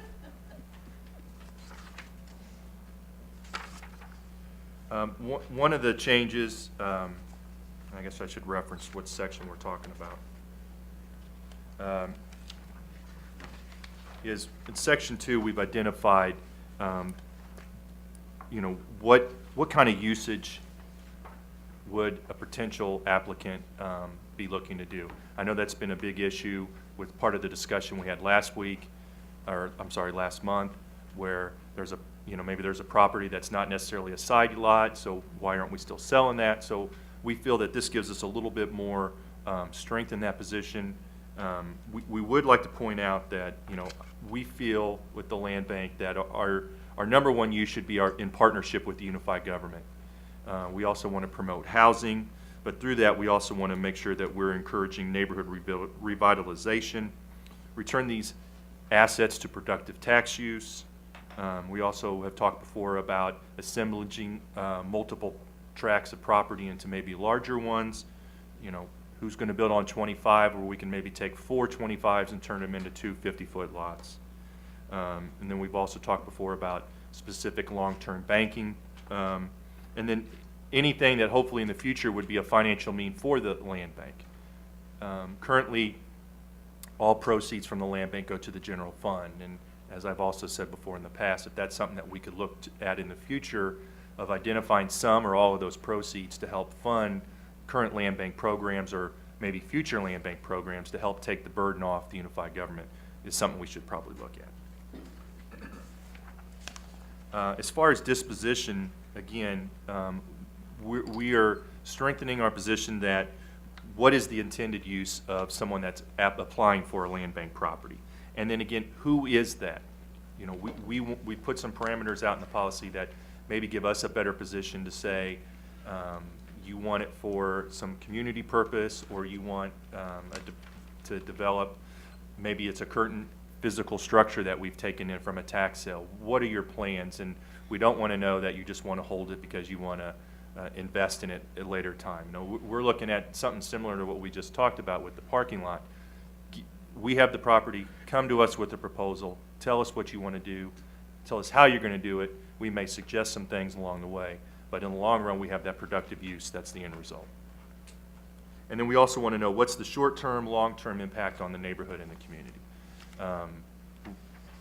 Again, as I said last month, if we want to sell these, we can sell them. I can make them available at very minimal prices, and we could probably get rid of a lot of them. But if we look at these as assets, and we look that some areas are, you know, full of assets, then we need to take it to the next step and look at the end use or the final result of those developments. Again, I think in a priority sense, the unified government should be our number one partner in this. And thus, if there's a request from the unified government for land bank property, I believe they should go to the front of the list. Next, after that, I believe we should look at nonprofits and also for-profits or any joint venture between the two. Anybody or any group that has the means to take these assets and turn them into better assets is where we should be looking at. We also have side lot, you know, that are always going to be a large demand for. And I think we also open ourselves up to look at some creative uses of some of these properties, especially a lot of the contiguous ones that may become gardens or urban green spaces.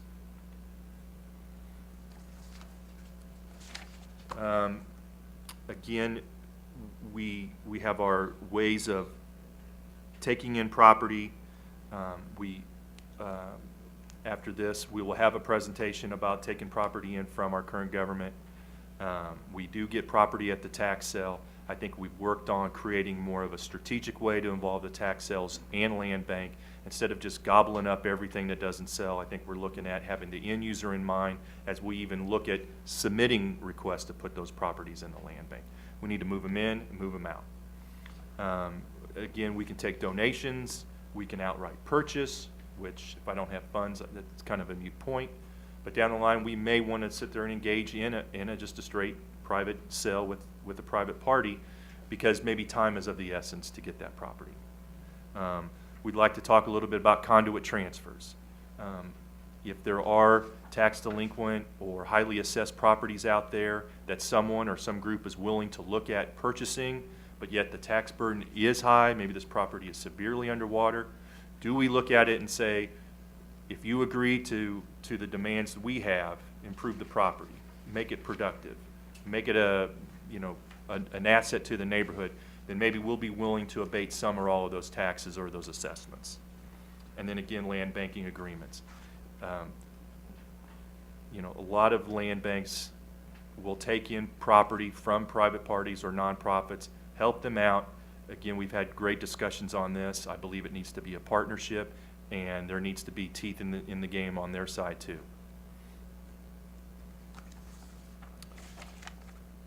Next, I want to talk about approvals. Currently, any land bank application I present to you, one of the things we're going to propose tonight is to maybe reduce that, give a little bit more executive authority to the land bank manager to make some of the decisions on those, maybe the side lots, maybe the straight cells, and then have other things that are maybe a little bit more of vast importance fall on the shoulders of the board.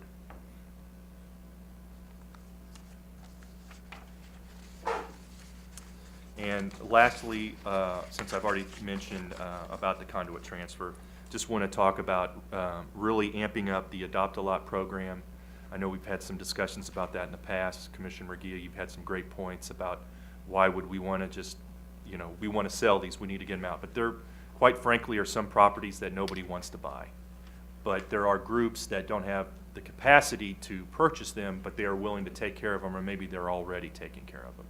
So working with local neighborhoods and our NBRs and identifying those groups that could sit there and want to turn around and take on those properties and help us reduce our burden of maintaining them is something I think we need to look at.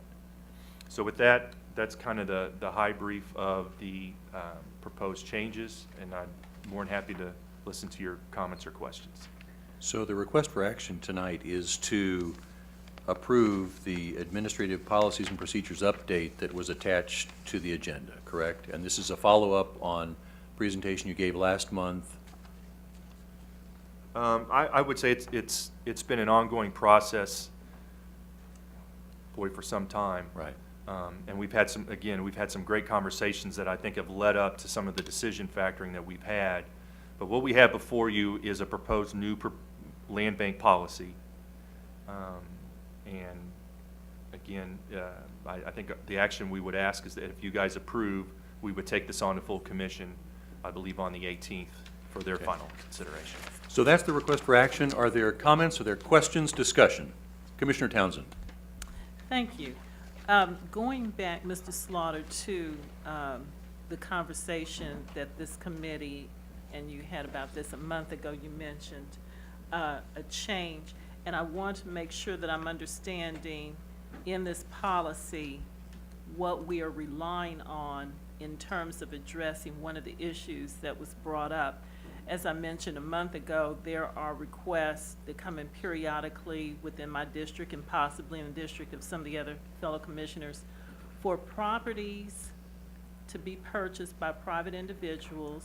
They may have some past familial attachment to them, or they just want to improve the neighborhood. But they're not a side lot, they're not necessarily community garden, although the person may use them that way. So under this proposed policy, at section 2, the only section that would allow for that type of purchase of property out of the land bank? Or is there another section we're relying on? Or is this addressed at all? I was taking from your comment that that situation is addressed in here. Well, other than saying if someone wants it, we'll sell it to them, I think for section 2, 2.3, subsection E, I think we would look at that as the revenue that would come in could be a financial resource that eventually could be to help offset the operational cost of the land bank. I think when we look at sales going forward, is the first thing we need to do is we need to keep identifying the strategic areas that we really want to hold these properties, these assets. All the other areas, unless there's conversations out there with the advisory board or internal departments here, staff in the unified government, if we have nothing on the table or we have had no interest in these areas, why continue to hold them? I think that was part of the direction and the discussion the last months. I told you I can sell them, I can sell them. But again, from past directive from the board, it's been, why are we selling it? It's not a side lot. Don't sell it. It's not a side lot. Two, I think if it's not an area that we don't want to consider to be a hold area, or maybe there's a development attached to it, then why not sell it? If someone's willing to pay the taxes, maintain the property, that's what we ask them to do. So if it means on my end, I have to do a little bit additional work on the back end to monitor that periodically within that 1 year time frame, that's great. But it reduces the inventory, which I think has also been another kind of quiet direction from the board. Again, if people want to buy it, we should be selling it as long as we don't feel that there's a strategic use for it in the long run. So with the exception of that strategic use, is there any reason now that the constituent, for example, that I talked about, who wanted to buy a lot not contiguous with his or her property, they could do that under this? Yes, and actually it was approved earlier tonight. Okay, thank you. So, Chris, no, good, thank you. So, Chris, I hate to do this to you because I know you're a staff of one. I apologize in advance, but I can't approve this until I'd like to see a red line document. So, when staff change policy, I need to see the original policy, and then within that policy, I want to see how the new policy is different from the existing. Okay. Sorry. It shouldn't be that hard to do since you've already done. You should be able to take the old document and want show me that. All of our versions? If I'm gonna give you my vote to make these changes, I need to know what I'm voting on. So I need a red line document. I understand where you're coming from, but we've had. Well, no, what was it before, as approved, and what is it in its final revision form, and how does the original and the final revision form differ? That's it. I got it. I just want to see, you made it all nice and neat. Don't do that for me. I want to see I want to see the way it was and how you're changing it. I want to see that so that can be open for discussion when I come to the meeting. I went through this agenda and I thought I missed something, and then I thought maybe I misunderstood what the request was. So now that I have a better understanding, I would have called you earlier, but now that I have a better understanding, we really need to know that. So the red line and strikeout copy showing the original as previously approved and the final iteration of revisions and how they differ. I would just say this policy is vastly different than the previous one, so you're not going to see a lot of redlining. You're going to see a lot of explication as to how it's different, okay? But, There may be a whole block of. but there's some red lines in the current one because there's some typos even in the one that was submitted tonight. Okay, that's okay. I think, I think we could rephrase it as such. So are you making a motion that staff bring back a redlined copy of this for consideration at our next standing committee meeting? yeah. Second. Can I expand on that? Part of our concern has been, I mean, we have the fortune to present it tonight to you guys, but yet there's half of the commission that doesn't get that opportunity. Would you like to also have those versions presented to the other commissioners since, and then that way, once we get it to full commission, maybe it's not new territory for everybody. And I think me and Colin would be happy to sit down with the other commissioners not on this standing committee and give them a brief little presentation, kind of like we did tonight for you guys. And, you know, that way everybody's on board, or at least has an opportunity to ask questions.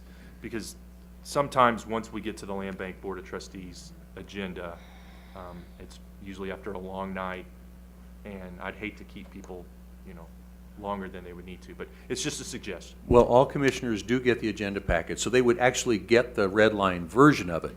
But I think sending out an email that would offer the opportunity to review and ask questions about that red line version would actually be good, in addition to bringing it back to the standing committee here next month.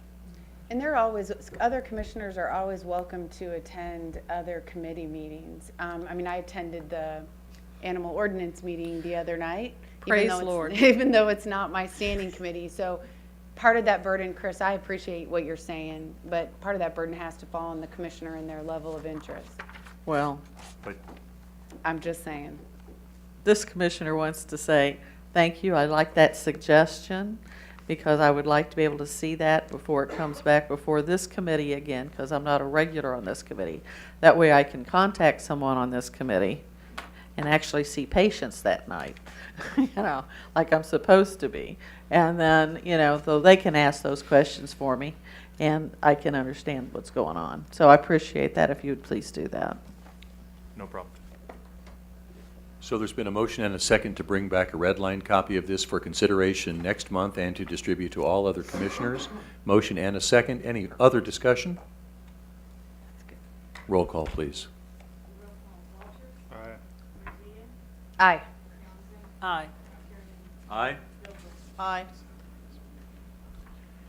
And final item, item number 6, is a presentation by Mr. Slaughter, and I do believe you have a presentation for this one. Yes. You're in for a treat. All right. Item number 6. And also, to help answer any questions, Charles Brockman with Economic Development has joined me up here today. Before we get started,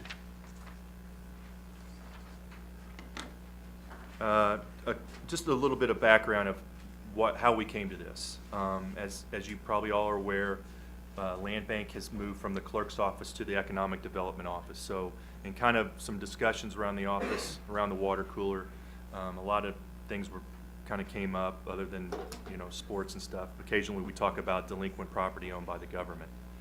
And we decided to look into this and see what are we really talking about. And then we realized with the land bank and its exempt status, there might be a benefit to move some or all of these properties into the land bank. And that's kind of what we have brought here before you today. Again, it's a strategic look at something that we could do. This is just for discussion. I think what we're going to really just ask is if you think this is a good idea and possibly to move forward with it. So with that, we'll get started. Oh, and I will add also that Charles, we did it together. I don't want you to think that I hogged all the fame. And the type of properties we're talking about tonight are the ones in the name of the Unified Government, Board of County Commissioners, and the City of Kansas City, Kansas. This has nothing to do with any property in the name of the Wyandotte County Land Bank. And, you know, the problem again is currently the inventory we had was over 2,100 properties in any of those three entities' names. And some of those have delinquent amounts, and the total of that is pretty high. And also, to keep it from being exempt, or to make it exempt, there's the whole BOTA process and the applications that go along with that and the cost and the fees to go along with that too. So we do feel that if that's the direction we need to go, that does bring up some other issues. You know, our main objective is we have delinquent property out there in our name and it accumulates every year, so we feel we need to stop the bleeding. And we feel that, again, maybe the solution is to transfer this into the land bank, clean up those tax issues, and keep them in an exempt status if that's truly what is the best for that property. And again, what we're going to ask after we get done with this is if you think this is a good enough idea to move forward and for us to kind of continue on this process. This here indicates kind of really the nitty-gritty. Again, I've broken it out into properties that have existing improvements on it, the empty vacant lots, and the ones that are classified as right-of-way.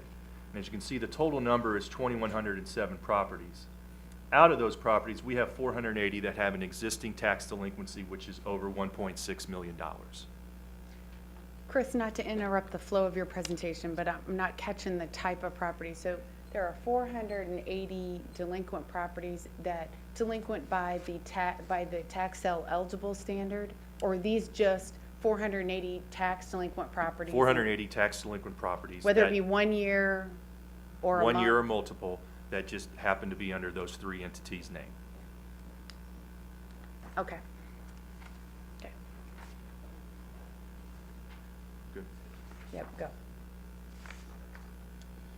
And again, we've also put some pros and cons together of why we would like to see this move forward is there's the exempt status of the land bank. We feel with having land bank a part of economic development now, it can be a further economic tool by having those properties being tax exempt or at least having a zero tax burden. The current process that Charles deals with is anywhere from a 2, 3, 4 month process. The land bank process can be as short as 30 or 45 days. Some of the cons, we're going to have to go through all these properties and make sure that the legal descriptions are correct. Some of this might be park property, that there may be restrictions that keep us from moving it out of the city's name or the unified government's name. There's, of course, staff time, always one of my favorite cons to point out. The whole abstracting part of this, another thing. There's experts out there that can do this, and we may have to look at those type of experts to assist us. I know a little bit, Charles knows a little bit, but you know, we have other things on our plates too. So I believe with that, we can open it up to questions or comments. Commissioner Philbrick. Thank you. I'm sorry. It's like take it away from you. So on the abstracting, are you talking about making sure that it's a clear title and that sort of thing? Is that what you're referring to? Correct, yes. Okay, thank you. I have a question. Commissioner Walters. You wouldn't want to move parkland or right-of-way land into the land bank, would you? If it doesn't need to be in the land bank, no, we wouldn't want to move it. We have talked, and I may ask if Colin's still here. That is a question we have asked about the right-of-way. I think we're still in good standing with keeping it right-of-way and still being in the land bank, but Colin, maybe you want to address? I still don't understand what land he's talking about. What? I don't, so Chris, Colin, not to interrupt you. I'm sorry, maybe I'm Please. slow on this. I have no idea what land you're talking about. So you're saying it's not, it's land that's in our name that's tax delinquent. How do we have tax delinquent land? What are you talking about? That was the very question I asked. There's property. I don't know what it is. Again, part of that's going to have to come through the research back into these properties. But an example might be a building burns down and it gets turned into a parking lot, and the unified government takes possession of it, and maybe they don't get it in exempt status, so taxes start accruing on it. How do you take ownership of it? How does the unified government take ownership of a piece of property just because it burned Maybe down? the former owners deed it to them. Maybe there's an agreement in place. Maybe it comes from a tax sale. There's multiple ways that it could be given to the unified government, the old Board of Commissioners, City of Kansas, which has to go back pre-consolidation. But wait, there's a whole lot of factors in there. Slow down. So this is what I don't understand. If it goes through tax sale, it would be land bank property. And maybe tax sale's the wrong way to use it. But again, if it stays in land bank, it's tax exempt, you're correct. But we've transferred property from the land bank to the unified government before. And if the unified government doesn't get it exempt from taxes, it will start to accrue taxes. And if they don't pay the taxes will accumulate. Way above me. This was, when I first started taking a look at and I saw a couple of these, a piece of property and it said Board of Commissioners. And I said, what's that? Well, it's the Board of Commissioners. Well, the Board of Commissioners owe themselves this money. Why is that on the books like that? Can that be cleaned up? And I think that's part of what Mr. Slaughter's bringing here is a suggestion on how to rectify some of those problems. Sure. Is that correct? Correct. I mean, the land bank serves a purpose, and that's to hold property in a tax exempt status. It's one of the purposes until we can make it a productive tax producing property. So again, the question comes, do we want to continue to have government owned property that is delinquent, or do we want to look at possibly moving it to the land bank, let the land bank hold it in that exempt status, and not have this issue anymore, or this burden? But it sounds to me like this is just an administrative issue that needs to be cleaned up because we're never going to pay ourselves taxes. It's silly. Well, is your question more of why is it here being presented tonight? Does it take commission action in order for It takes- you to? It takes Land Bank Board of Trustees approval put property in the land bank, yes. So But again, does- we're not asking for all this to be moved in tonight. We're just trying to get your thoughts and feedback on if we feel this is a good enough endeavor to keep pursuing. So since we're the Bank Board of Trustees, you want us to give you the opportunity to take monies, not monies, but property that the city owes itself taxes on and move it into the land bank, then that nullifies the taxes. Is this what I'm understanding? Through the land bank, we have the Okay. authority to abate this tax. Okay, so then you abate the taxes. So then when we get ready to try to sell that or develop it, we don't move that on to whomever is wanting to buy the property. Because if we still had it as the UG or the commission or whoever's name you have on it, that we're accruing taxes or still have taxes, we would have to ask those folks who's buying the property to pay those taxes. Is that what you're saying? That may be something asked through a development deal, yes. And I don't know how many would say sure, or how many would walk away from the property. Right. So in other words, this is, as our head honcho says, you're trying to clean up the properties so we can take care of them, move them on, and get some taxes paid eventually. I believe a property with zero taxes on it is maybe a little bit more attractive to a developer than something that has existing taxes. Or Well- maybe other issues involving the, And the other issue is, as you were saying, it takes several months to get it through that process if you haven't already done it. no, the several month period would be the Economic Development Department's procurement disposition strategy, if you want to Right, call it that. well, but it takes longer to get the property through to a no tax status due if it's not already in the land bank, is what I'm saying. In other words, cleaning it up. So it's more of a delay if you don't already have it. Transferring it to the land bank and cleaning it up will probably be the easy part of this. And you From say a it takes about procedural a month standpoint. usually? Sure. Okay. Yeah. And otherwise, if it would take longer. And Okay. I will add that some of this property is very strategic and very highly valued. So there's still going to be identification of those properties that are still going to have economic department's involvement in it. It's just not going to be, I'm selling a side lot and it just turns out to be the property out there at 99th and Leavenworth Road. No, that's not going to happen. Nor am I going to sell this big old structure I have across the street that's called the courthouse. No, because that's not going to happen. But so there will be safeguards in place, but really I think the underlying issue is you have tax delinquent property. Do you want to keep it in that? Do you want to go through the process to get it cleaned up through BODA? Or do we want to go through the process of identifying the ones, transferring them to the land bank, let the land bank hold them in exempt status? So tell me a little bit about the right-of-way properties that you've put into this, that you're talking about. Are you talking about taking some of the right-of-way properties? A great example would be all the work that was done on 78th Street from like the highway to State Avenue. Right. And some of that had to be deemed as right-of-way and was replatted, or Public Works had to do some things.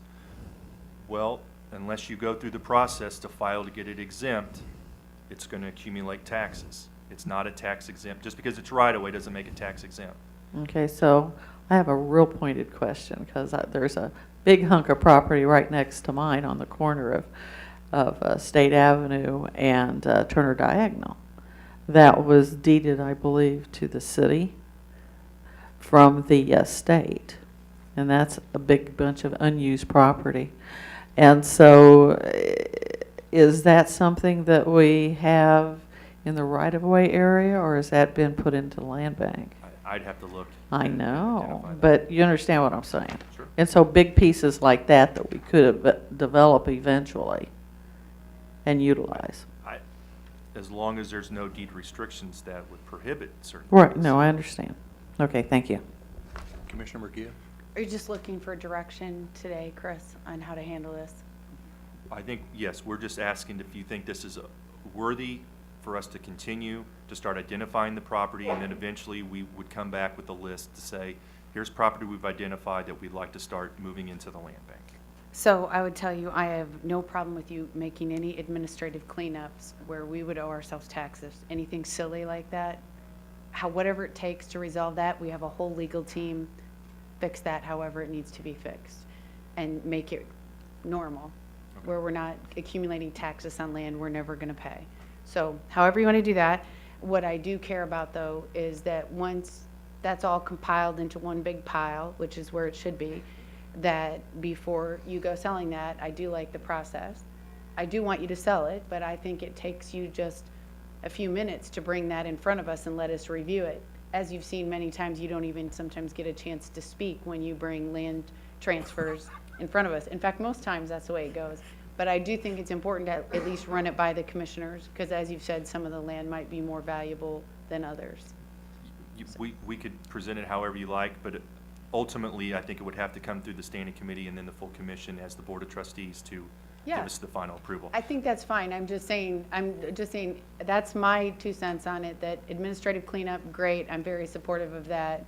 And the backside of that would be, I do want to see though, when we transfer land out of the land bank, and I don't care if you give me a list of 5 pages during one meeting, I can go through that before I come to this meeting. But I do want to see that transfer. And sure, and as we submit these, usually a couple weeks almost, or about at least 10 days before, hopefully that's plenty of ample time. And again, you know, you can always email me or call me with any questions too, so. Yeah. Any other direction for Mr. Slaughter? Questions for him, comments? We have yes, if you could step forward, sir. Thank you. My name is Chris Kazilla. My question is the $1,600,000 only owed to the unified government? Are there other additional taxes owed to the other 5 taxing entities in the county? The research we've done so far has just given us a grand total per property. So that is something we could look to identify. But I don't want to assume, so it's probably a safe bet to say there may be other entities that are part of this pie. Okay, thank you. Commissioner Townsend. Thank you. This was the presentation I wanted to make sure we didn't bypass earlier. Okay, thank you. But I think I've had most of my questions answered, but my understanding of this is that on the sheet that showed a total of 480 delinquent properties, there it is. All of those properties are held by either the Board of Commissioners, City of Kansas City, Kansas, or the unified government. Is that correct? That's correct.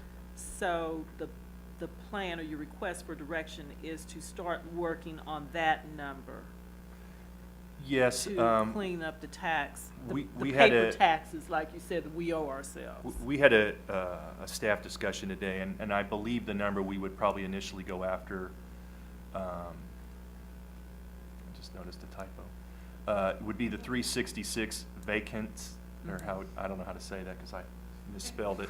But that would be the group we would go after first. Okay. But then- it would be the delinquent Yeah, properties in that. and we're still, like I said, we're in the process. We're trying to identify what these properties are.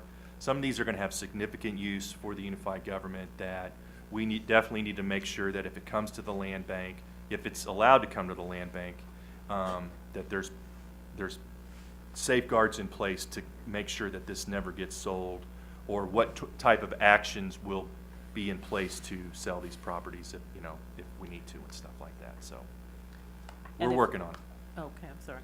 And if you can get these currently delinquent properties to the land bank, that will stop the clock on the accrual of taxes and sanitize them, so to speak, right?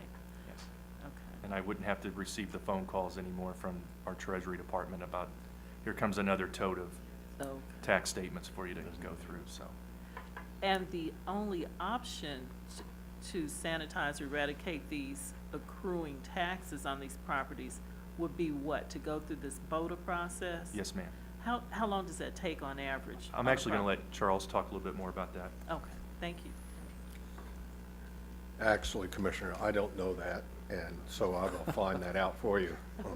Thank The you. process.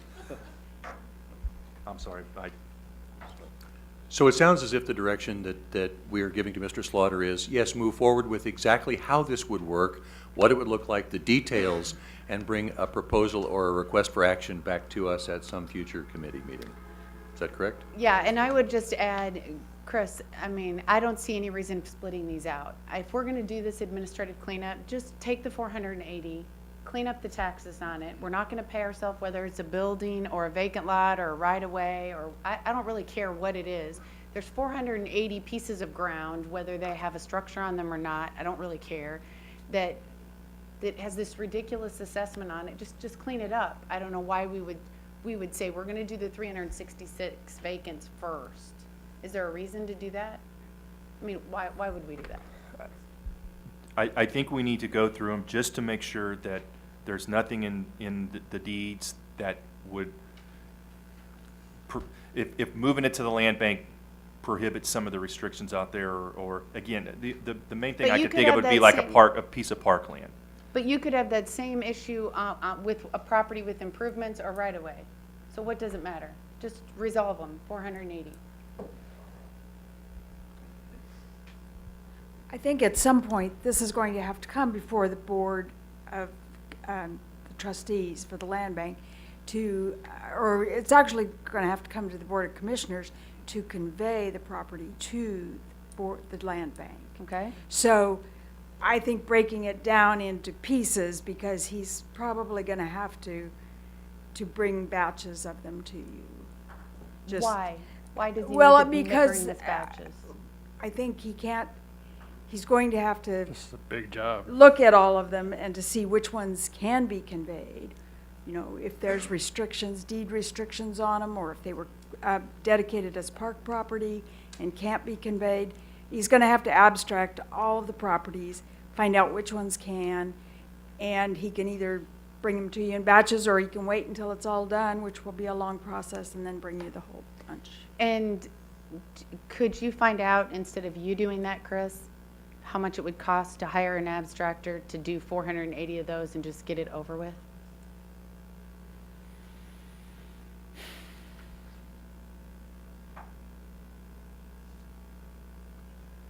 I can look into that. And Okay, because you're a staff of one. Yes. Okay, and you say that, and I want to defend you on that. So it's 480 parcels. I think your time could be better spent getting rid of the lots out of the land bank that you could sell and make us money. So while you're making us money, I would like to know how much it would cost to hire an abstractor to clean up those 480 parcels. I can get you that. Thank you. So I think we've given direction. Thank you for the presentation. We'll look forward to an update from you.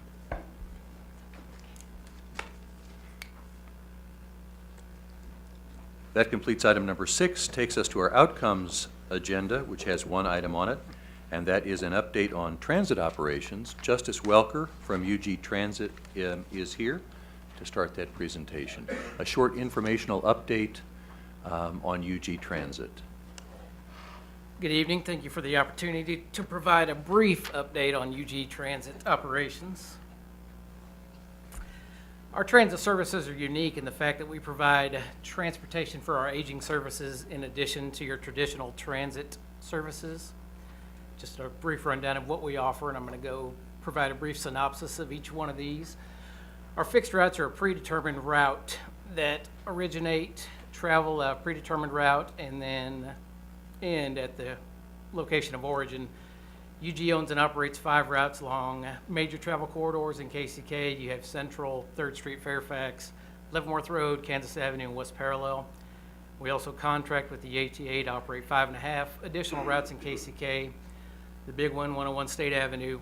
Central Avenue provides peak service. They run 3 times rush hour in the morning and then twice rush hour in the afternoon. You've got the Argentine, Rosedale, Quindaro, and 7th Street. Here's our system service map. It's a little bit cumbersome on the big screen, but you can see all the various different colors display the different routes within Wyandotte County. Our dollar ride is a service paratransit individuals, persons with disabilities, either a mental or physical disability that can't ride the normal transit route. It's a door-to-door service anywhere in Wyandotte County, runs from 5:30 a.m. to 8:30 p.m. Fare is $3 each way, and it is an application process. It must be certified by a healthcare provider.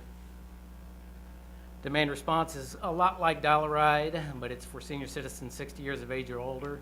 It's primarily for medical trips, dialysis. We also provide nutrition trips, grocery stores, like that. It's available Monday through Friday, 8 to 5:30. There's a registration process, $1 fare each way. Senior trips, once a month, will provide senior centers the opportunity to travel within 50-mile radius of Kansas City, Kansas. Real low fare, $1.50. Reservations are required. A lot of seniors will go to Ottawa, Atchison, Lewisburg, a lot of cider mill runs in the last month or so. Home delivered meals, this is our Meals on Wheels program. Homebound individuals 60 years or older who do not receive proper nutrition must be homebound. No one provide meals for them and must have the consent of a physician. And here's our transit by the numbers. These are our 214 projections based on ridership from the last several years. You can see our total ridership. We're looking at about 1.5, a little over 1.5 million, which is up 14% from the previous years. Our demand response is right around, give or take, 20,000 trips, and that's up 26%. Our Dollar Ride service is up 8%, up to about 15,000 trips a year. And our home delivered meals is up 10%. We're looking at right over 134,000 meals delivered annually. The last 15 months, we've had a very successful, transit has been very successful. You can see the timeline there. We opened the 7th Street Transit Center August of last year, 47th Street shortly thereafter. Due to demand, we went with higher capacity buses on our 101 State Avenue. June 30th of this year, we opened the 105 Rosedale route, connecting Rosedale and Argentine. We provided Wi-Fi as a transit amenity at both 47th Street and 7th Street, and this was a program provided through Sprint at no cost to the unified government. We extended service on our 116 parallel route and expanded the route. We now operate that service into the evening until 8:35 p.m. We added an additional demand response route based on demand in October this year, and we also recently added automatic vehicle location. We have GPS devices on each one of our vehicles, and here's a map that shows at any given time we might have 21 vehicles in service. This gives us a rundown of where they are, where they're located. If you can see, make out the stars, that's when they have reached their destination. Also tells us whether or not they have the seatbelt on, if they're excessively idling, if they're speeding, obviously. We can look for harsh acceleration, harsh braking. We can optimize the route, make sure they're on route. There's a lot of parameters which we can toggle back and forth. Future opportunities. We have existing capacity within our routes for additional enhancements. I had a meeting with Gordon and Doug this afternoon. We're looking to expand service on our 113 route, our Leavenworth Road route, adding an additional evening trip, as well as a route modification. Going to do additional enhancements on our 103 Fairfax route in the near future, and also our 115 Kansas Avenue. We're looking into external vehicle advertising on all of our transit vehicles. The agencies that provide this advertising are kind of a one-stop shop. They'll do the marketing, design, installation, repair if you have troubles. They'll bill, collect, and then they'll distribute the revenue to you at no cost to us. They said our revenue stream would probably be between $12,000 and $15,000 annually to provide transportation on the vehicles. And big synergy here recently is the coordination with the regional transit agencies. And it's called the Regional Transit Coordinating Council, of which Commissioner McKiernan is a co-chair and myself, I'm a member. It's a consolidated effort for funding requests and allocations. We received $54,000 to operate extended service on our 107 to provide service to the Mission Transit Center, and also received about $1 million for enhanced transit stops and amenities along that route. And feel free to step in anytime, Commissioner. Well, I just want to make sure that everybody fully gets what he just said, that we have some federal money that's going to allow us to make amenity upgrades on the 107, the north-south route on 7th Street. But we also have some funding that will allow us to extend that route from its southern terminal now, which is roughly KU Med Center, to the Mission Transit Center, which is at roughly Rowe and Johnson Drive. And so that will really effectively extend the coverage of UG Transit into Johnson County and give us one more connecting point between counties. That's one of the things that Regional Transit Coordinating is really trying to do right now, is we do, and Justice and his group do a great job within Wyandotte County, but transit within the metro is more of a challenge because you have not only UG Transit, you have Johnson County Transit, the City of Independence Transit, and KCATA. So what we're trying to do on RTCC is take 4 individual entities that play well together and try to bring them more toward one regional authority, so that branding, so that fares, so that transfers, so that trip planning are more seamless as you travel between cities and between counties and between states. And that's especially important if you have a physical disability and need the paratransit services right now. It is almost impossible to get there from here if you have a physical disability, if you consider the metro area. So they're doing a great job, and I think that they've accomplished quite a bit in terms of becoming a more regional transit authority. And these are some of the quick wins we're shooting for now. Going to have a regional trip planner, which is available now on the ATA website, and we're going to have a regional website that is going to be unveiled tomorrow. You'll be able to plug in information regionally. It'll tell you how to get from anywhere in the metro to anywhere else in the metro across all systems. Regional monthly pass, in June of this year, we rolled out a monthly pass, one pass that's good across all systems. Makes ease of travel extremely simple.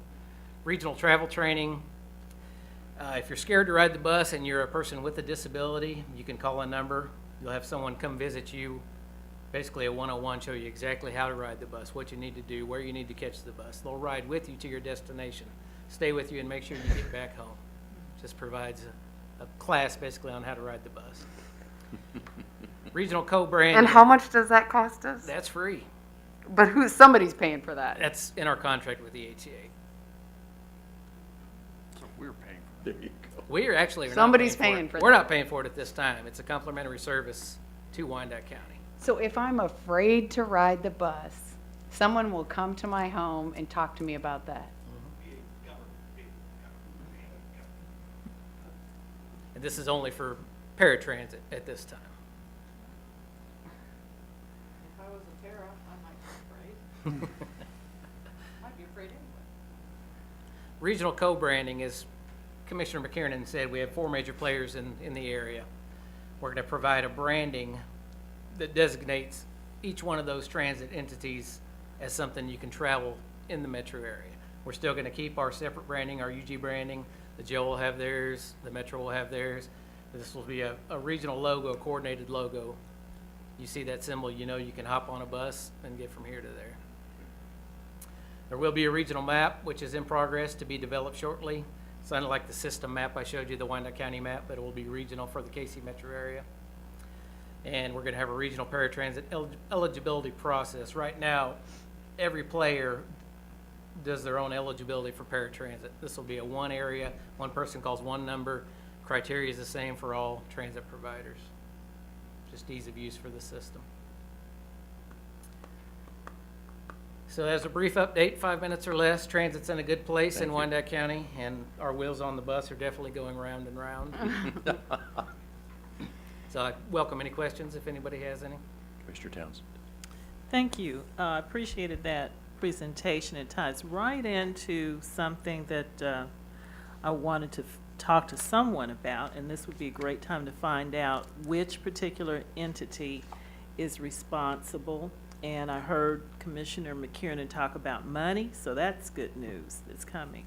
I've noticed that in several corridors, the 7th Street corridor was one, Quindaro is another, and I'm sure there are others throughout District 1 and spill over into the other districts that border it, that there are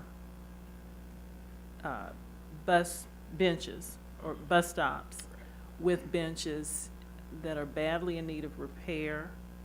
I've noticed that those areas can become trash collection areas because when you look at the bench, there are no trash receptacles located there. And I was also wondering about under what circumstances you can get shelters over the benches. So who would I talk to about getting improvements to those types of things done? Where's that money, Commissioner? You could start with me. Okay. It's a process based on ridership. Your ridership determines the level of amenity for each transit stop.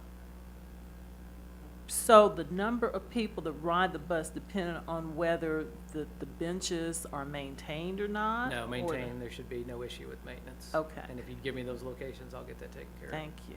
Appreciate it. Thank you. Any other questions for Mr. Welker? A request.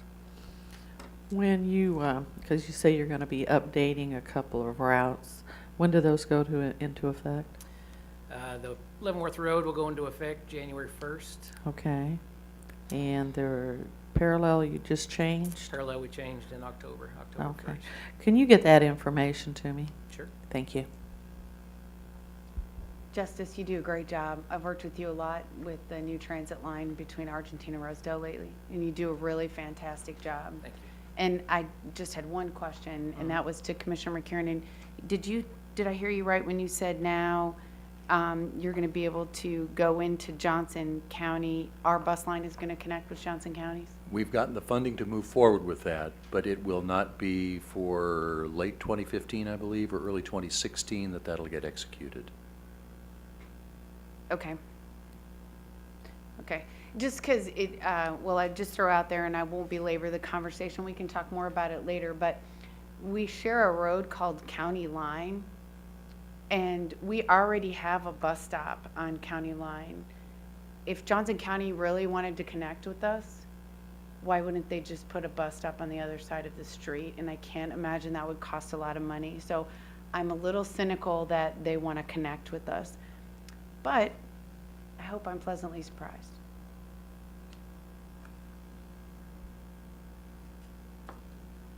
So. All right. Thank you, Mr. Welker. We appreciate it. That officially brings us to the end of our first meeting of the evening. We missed the opening time of Economic Development and Finance by a couple of minutes. If we could take 5 minutes, it's now 7:23. If we could give 5 minutes for a bathroom and stretch break, we will reconvene at 7:28, Economic Development and Finance Standing Committee.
We'll get all of our standing committee members arranged here.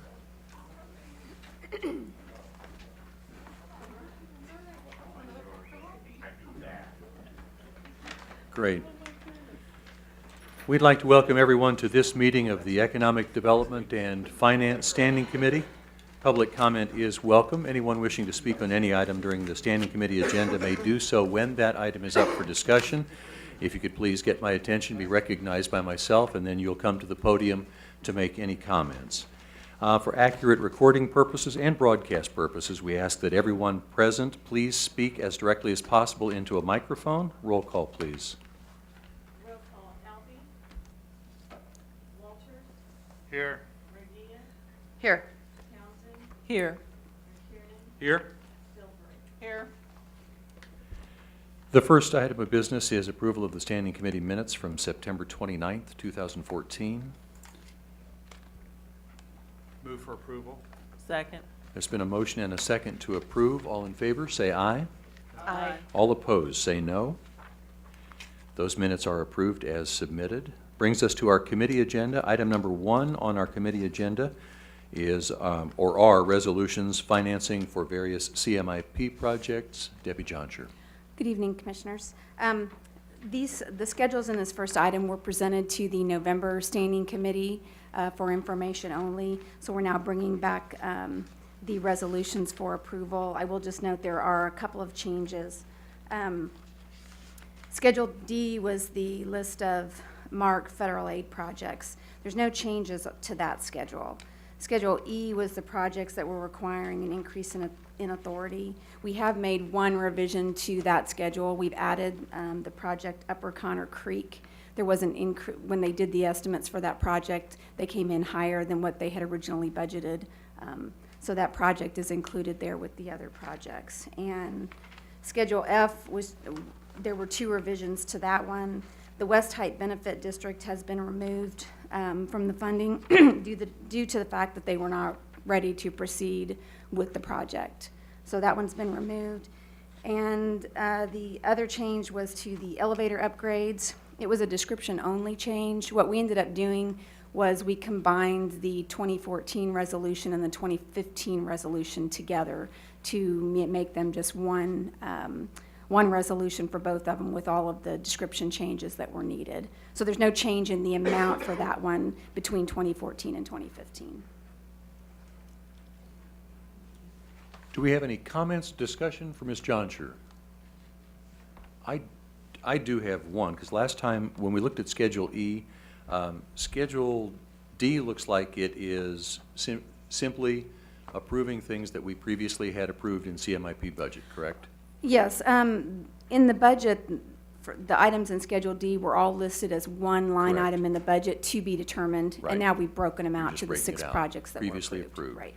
Schedule E, the last time, and Schedule E has budget amendments, so it's changes in the funding assigned to projects. And That's the last correct. time we were here, we had some discussion about how those changes were going to be accomplished, or what other projects of CMIP might be affected by these amendments.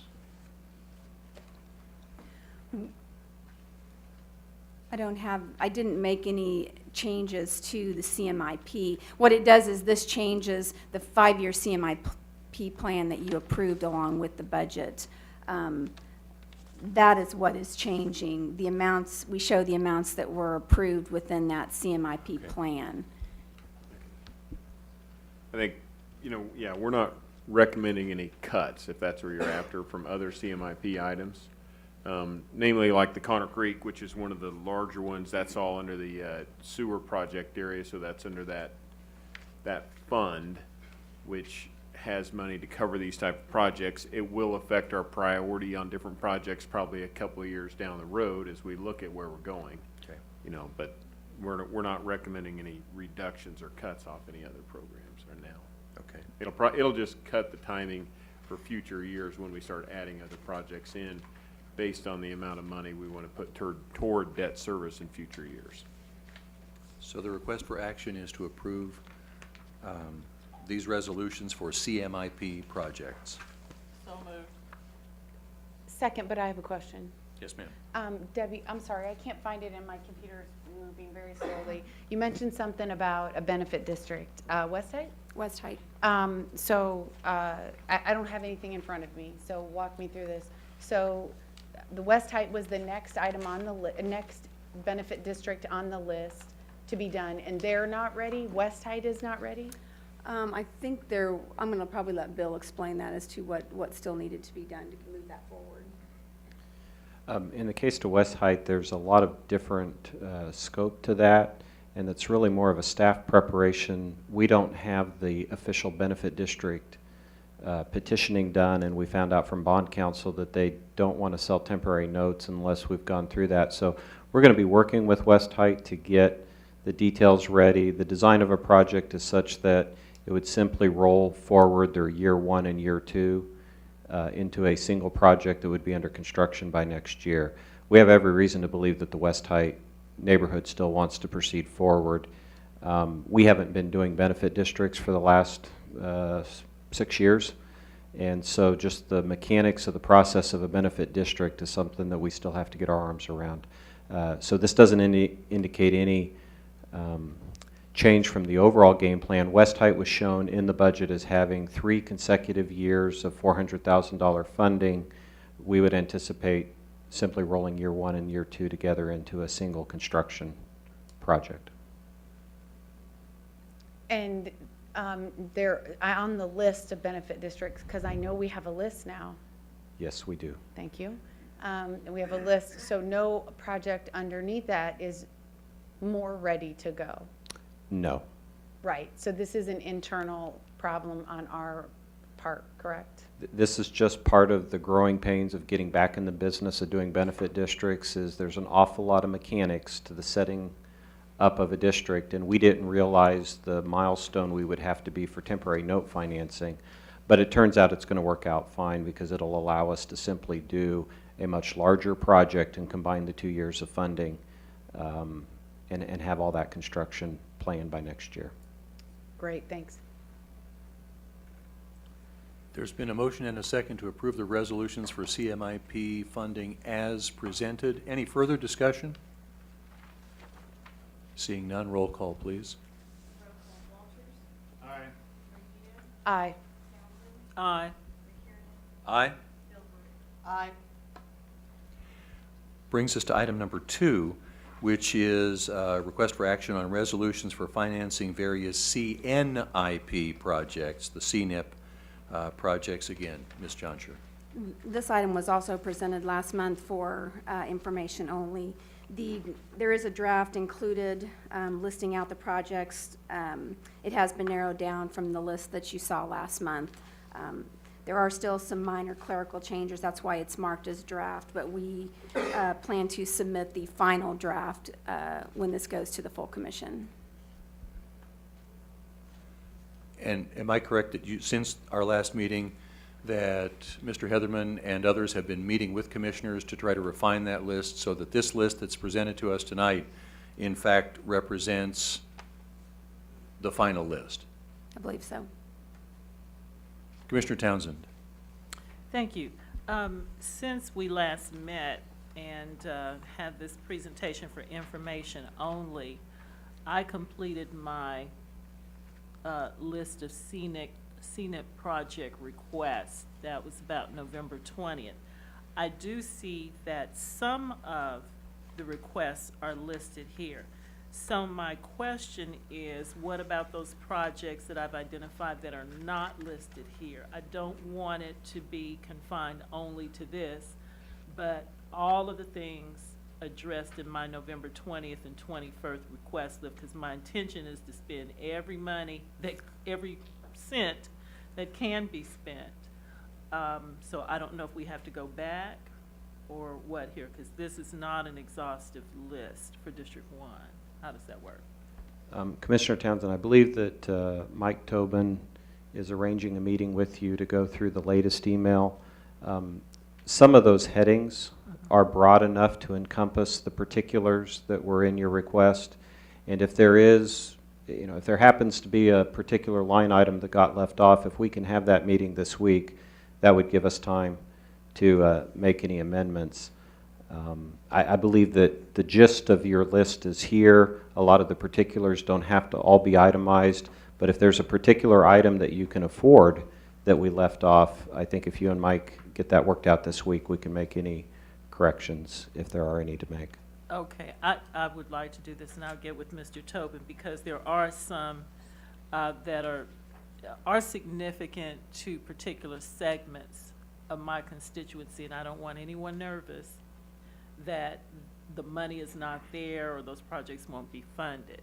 So maybe they need to be all enumerated, I don't know, but I can get with Mr. Tobin this week.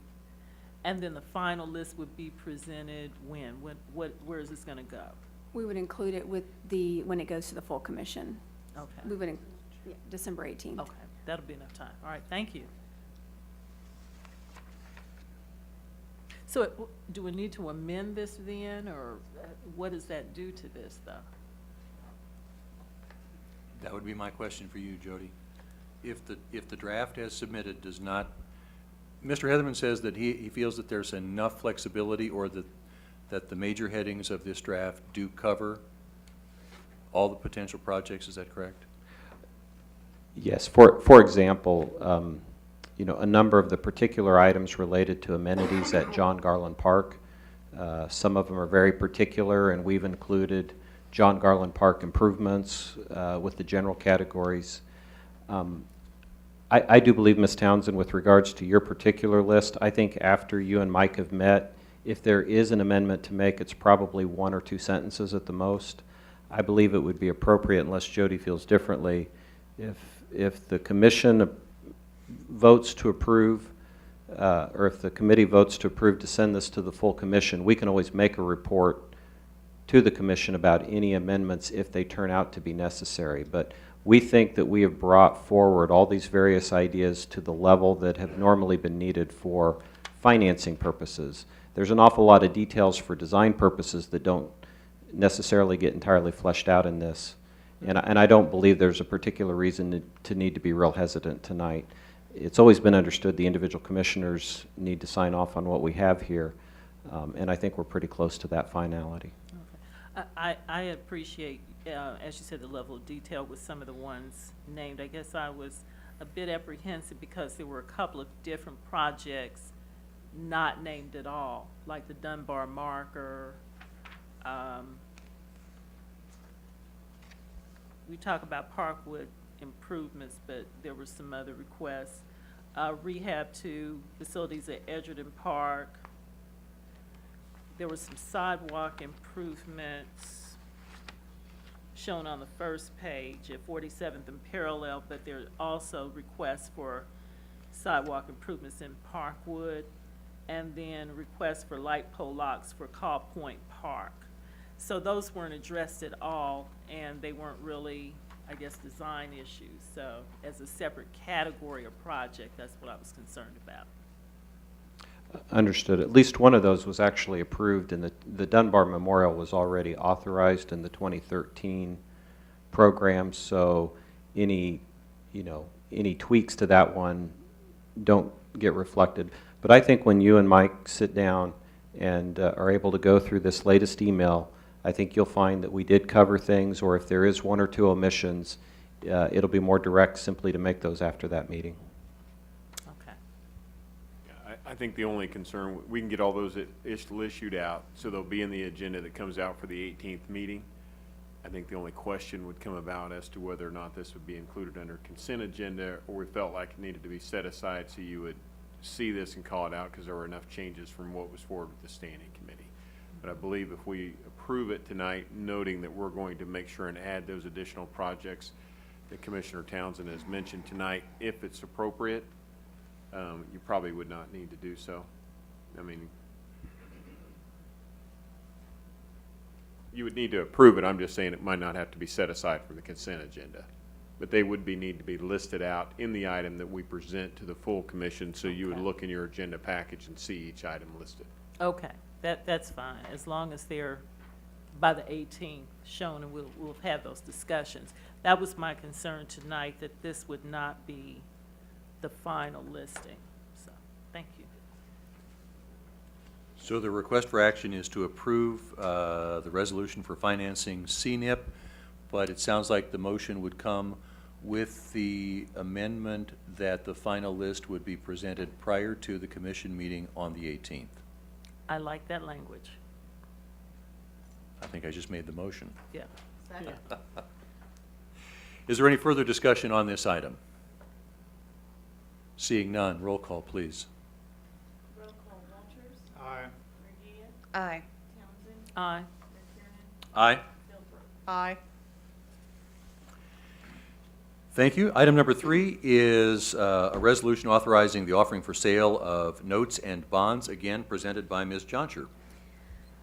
This is the sale resolution, as you said, authorizing the temp notes and general obligation bond sale. Currently, we have 2 issues for temp note, 1 tax exempt and 1 taxable, and 3 issues for the bond issue, a tax exempt and a taxable on the city and a tax exempt on the county.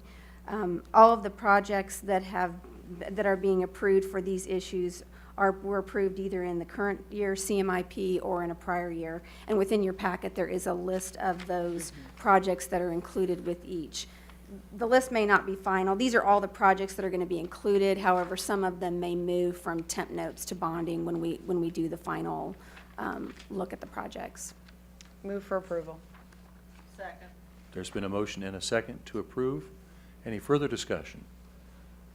Seeing none, roll call, please. Walters. Aye. Murguía. Aye. Townsend. Aye. McTiernan. Aye. Philbrook. Aye. Thank you. That brings us to item number 4, which is a proposal to terminate 4 redevelopment districts, again presented by Ms. Johnsher. We're passing out a packet because we didn't have the ordinances ready when your packets went out. So the packet you're receiving shows the 4 TIF districts that we're looking to terminate and the cash balances as well as the ordinances to be approved. There are 4 redevelopment districts, and we are recommending terminating the TIF district and distributing the revenue to all the tax revenues. On each of these projects, there is no outstanding debt issues. There is no current project activity. And with the 4 districts, this action would generate approximately $900,000 to be allocated to all the taxing entities.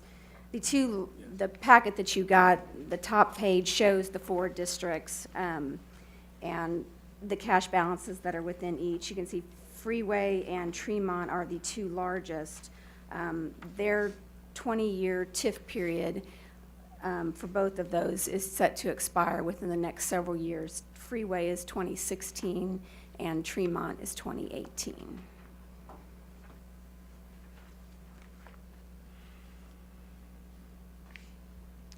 Move for approval. I was just going to comment that this just marks success we have in the TIF projects that come forward. 2 of them are commercial projects. Actually, one of them was never really, the Walcott Eric project never really went forward, but it did have some taxes being generated that were captured under this from values that increased over the years.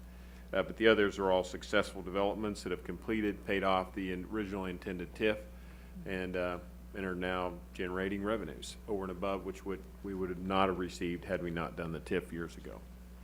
I second the motion. There's been a motion and a second to terminate these 4 redevelopment districts. Is there any further discussion? Hearing none, roll call, please. Roll call, Walters. Aye. Murguía. Aye. Townsend. Aye. McTiernan. Aye. Philbrook. Aye. That brings us to item number 5, which is a resolution authorizing a lease purchase agreement with Hewlett-Packard Financial Services Company.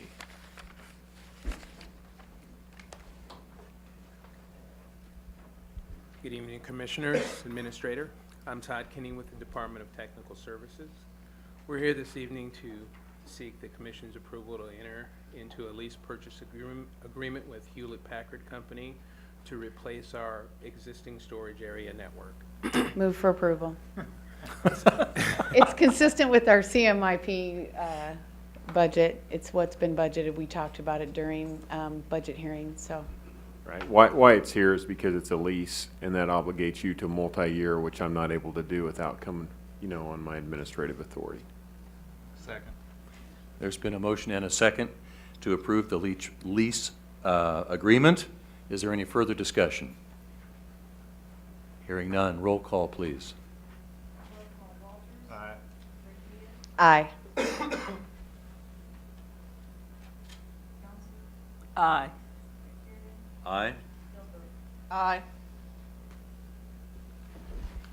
Thank you very much. We appreciate you being here tonight. Takes us to item number 6 on our agenda, which is a review of the development agreement for the Fairway North Shopping Center. I'll let him talk. Well, we can't just move right away on this one. I was thinking, but. Yeah. Good evening, Commissioners, Mr. Administrator. George Brakovich with Economic Development, joined by Lou Levin and Hunter Harris with Lane 4 and Corb Maxwell of Polsinelli. You probably recall we were here last month. We were talking about the Lane 4's proposal to redevelop the Fairway North Shopping Center, and ultimately that we had advertised and we were heading towards a public hearing to consider the CID portion of the incentive package on December 4th. We thought that would allow us enough time to come back to the standing committee with a completed development agreement. And not for lack of effort, even during the holidays, we fell a little short of that. And I know if I say we're 99% there, it's going to sound cliche, but really we are. I mean, we're down to finding acceptable language on one comment and adding comments to an exhibit, but it just wasn't complete and not in a form to submit to you for a blue sheet tonight. But what I wanted to do is basically use the same presentation we had last month and tell you about kind of a give and take on a change we had to make. And of course Hunter and Corb would be able to answer any questions that you might have about the development. Let's kind of flow through this real quick and go back to the incentive structure. And I did kind of a strike through, so you'll probably recall there's 3 incentives here. One is the Special Projects NRA. And that has a 20-year term, and we initially discussed that it would be a 95% rebate on the incremental taxes. Well, looking at the policy, really special projects start at 75%, and you can earn 2 10% increments by agreeing to do LMW, which they have, and then the other 10% was for prevailing wage, which we can no longer administer due to state law change. But the way the policy was worded, there's just no way to get to 95%. So we had to reduce that back to 85%. I guess that's the give.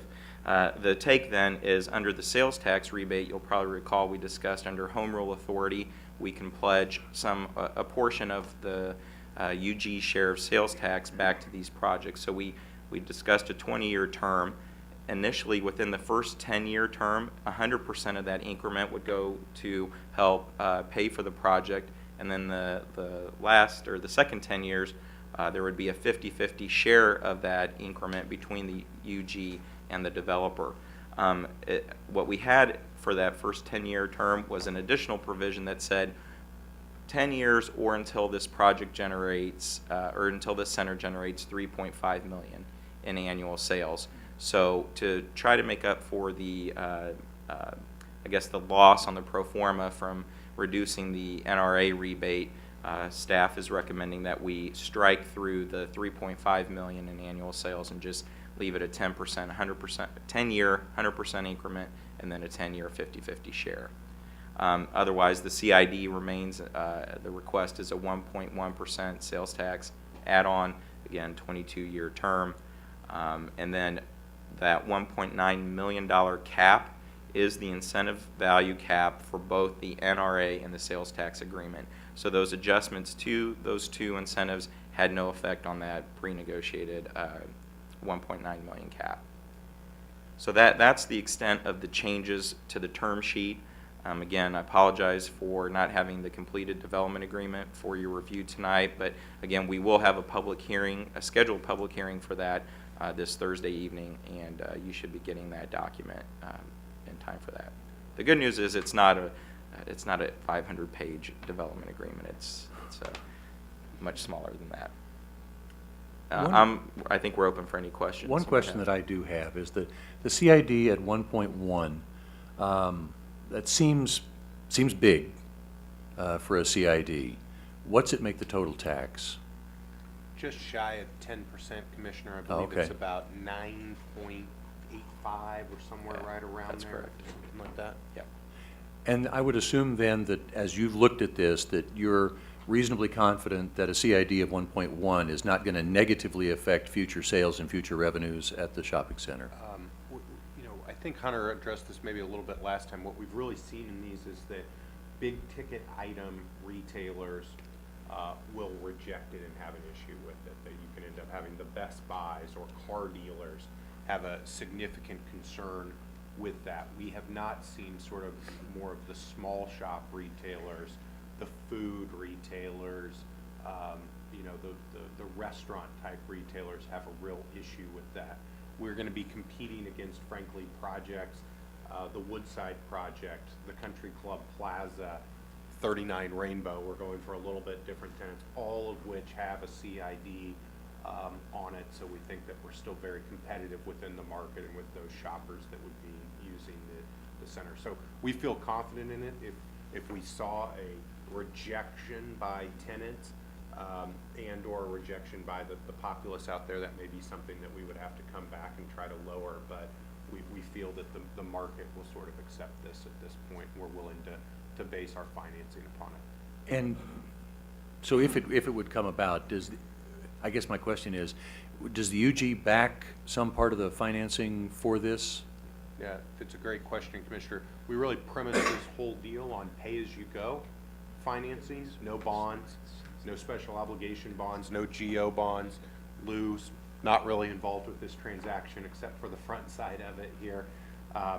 We are taking all of the risks on the development side. It will be Hunter and his partner Owen that will sign up for all of this debt and backing this and financing the whole component of moving forward here, and they're taking all of the risks that the revenues will be there and that this will all work. Thank you very much. Yes, ma'am. Okay, so as I understand it then, when you talk about the other areas that have the CIDs, that pretty much puts your taxes between what, 9.5% and 10%? So they're all about the same? Yeah, if not, maybe even sometimes a little higher than that, Commissioner, on the Country Club Plaza, food and drink places. It's Okay. It's higher than that. So we really feel we're kind of in a market sweet spot here below 10%. Thank you. Commissioner, if I may add, the majority of our current CID and TDD taxes are at the 1% level, so this is just minimally higher than the current level. I should have done my homework better, because you know you gave me that map, and I actually have looked at this and didn't remember the numbers, so. Go ahead. This doesn't relate to you, but since I have you right here. The CID that, for the red development at 78th, was that 1%? Do you remember? Yes. Okay, thank you. I'm just trying to clean up my mind. Thank you. So the request for action we have before us is to, how does this get modified? So the request for action was to approve the development agreement, which is still pending. Really what we're bringing for you tonight is we wanted to make sure you were clear on the terms that we are changing to go into the development agreement. As you'll note, Mr. Brakovich noted earlier, we have a public hearing on this scheduled for this Thursday's commission meeting. It's our intention that we will have a development agreement that will be blue sheeted, be final document, and be in front of you for that meeting. Now, it's your option at that meeting to just go ahead and have the public hearing. We can close the public hearing, and then if you want more time to review the development agreement than you have, we can put it on the agenda for the 18th. If you feel comfortable with it in the sense that, you know, we're trying to just make the language match all the terms that we presented to you. If you want to approve it that night, you can. Otherwise, we can wait a couple of weeks, and I don't think there's any hardship that the developer would see from that. I'm sure they'd just soon get it done as soon as they could, but we can do it that way as well. We do need to have the public hearing Thursday and then close the public hearing. So the motion would be then to approve moving this project forward to the commission meeting of December 4th for commission review and potential approval then, pending the final development agreement and pending the outcome of the public hearing. Do we even need to take action? I mean, if it's really just an FYI, I don't understand why they can't, because if, this is my concern. All right. If something changes, because I have a couple of questions, if something changes between now and the public hearing, I don't want them to have to come back here and push it back, 30 to 45 days. So I don't think we have any legal requirement to take any action at this level. We just do it because it's what we do. No, right, we're just looking to make sure we presented all the latest terms to you in advance, since we had the opportunity before another full commission meeting. And no, we don't need any action. We don't have a document in front of you for you to approve. Great, because I'm going to bring something up that may result, and may not result in a change. So I will remind you that I mentioned to the developer already about my concerns with that block and the cut through, and the importance to the neighborhood that we try to figure out a mutually beneficial way to resolve that issue for the community. So I guess what I would go back at is anytime I feel like the government is asking a private developer to do something, that we should be willing to put skin in the game or bring something forward to help with that. So George, my question is either for you or for Doug. You said that the 95% on the incentives, can you flip to that slide? The 95% rebate isn't within our current policy. But we as commission have the ability and the right to say 95% and vote on that, correct? I don't believe so, because on the NRA, we negotiate that every 3 years, and we have interlocal agreements with other taxing jurisdictions. So we're in the process of negotiating the new policy, but for right now, we're under the policy we're operating under. I think the language is pretty explicit, and we're at 85%. Okay, that's the max that we can do. That's we have the authority to do as a local government. Right. Okay. Correct. So regardless, I guess I go back to, I just want to state again for the record, I'm concerned about that cut through and the corner. I understand, Hunter, you're not in the business of residential development, and I appreciate that. So it would be a hardship, in my opinion, on you to figure that out. But I think it's in the best interest, George, if you can go back just for a visual. I'm going to repeat again. Behind this commercial building, there are significant issues with the thrift store and dumping and the liquor store and a large, well, I will say, what appears to be a vagrant population. There's a lot of hanging out behind there. There's a lot of stuff going on that any neighbor would not like. So I think the way to resolve that, and the neighborhood group agrees with this, is where the parking lot sort of triangles, is to put a house at that location and not allow cut through traffic any longer, pedestrian cut through. And they're not allowed to do business out of the back door of this building. So I just wanted that for the record. I understand that the developer is concerned, correct me if I'm wrong, about the number of available parking spots already, which I get is already concerning on the spot, because you're already doing some landscaping improvements that are going to eat up some of your parking, which I greatly appreciate. So I don't know how to do that with staff. Maybe we work with a variance with them on the number of required parking. I'm not sure what it would take, but I just wanted to say that again for the record. I'd like to see something resolved there for the benefit of the adjacent neighborhood. I would say, I think Commissioner, echo what I said at the last one. I think we can work to try to find a solution in some form or fashion that would be workable for you and workable for the neighbors to stop the vagrants crossing through. We're not sure if it's housing, and it's because of both the parking issue, and it's not a UG issue, it's a tenant issue.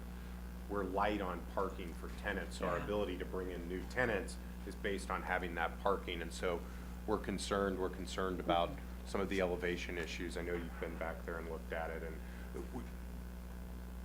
I think we're committed, as we always have been, to work through a solution that would work for you and work for those neighbors, and if that even means going and visiting with those neighbors and you and figuring out something that works for everybody. We're absolutely committed to doing that. We're not ruling out that there's no chance there could ever be a house there. It's difficult. It's not, it would be difficult, but we're not ruling that out, but we would be willing to obviously commit to a process you want to take us through to figure out what's the right thing for those neighbors and for you and for everybody else in your district. I just add to that, Commissioner, our plan is not final. We're working to finalize our plan. So we had met with the 47th and Mission Road corridor folks and heard some of their comments on the overall project. So what I'd suggest is while we're finalizing that, I'd be glad to meet you over there or discuss it further. I actually have one idea to share offline, but we are balancing what Core indicated is outside of the UG's parking, just what they require per the code out there is if we want to attract a really great restaurant user to help ignite the tenant mix of this center, you can basically throw what the UG states as their requirements away because we won't be able to land that tenant without having available parking at the center, which is really what we need. And I personally, I think we can find a workable solution, but I think once we get going and have renovated the center and have a different tenant mix in place, my hope is that many of these issues will solve themselves by having more people around, better lighting, better management, and a different tenant mix that is, not stockpiling clothing back there for the taking. In addition to some other sort of noxious things that presently exist, which was really our inspiration for what we want to do here in the first place. Yeah. Well, I think our goal is the same. You as the owner of the property wanted to be successful, and I as the commissioner wanted to be successful. And transient walking back and forth, drinking and changing their clothes in open view is not good for any of us. So I appreciate, and I get the whole required parking. Retailers can be very particular about that. I would just tell you that the reason I'm sort of belaboring it is because the previous owner of this property put up a 6-foot privacy fence, which the vagrants just tore down. And I mean, they did it neatly and made a doorway, but they still tore it down and continued to use that area. So it can't be anything that could be, removable. I would also correct you just on something also for the record that I am very sorry on behalf of the Unified Government that you met with the wrong committee, that the Mission 47th and Mission group that you met with was not on the committee. So you met with the wrong committee. I don't know how that happened. The people on that committee you are meeting with, I'm one of them. You've already met with Commissioner Walker. And then I think you already know the third party, but unfortunately you met with the wrong people. Mm-hmm.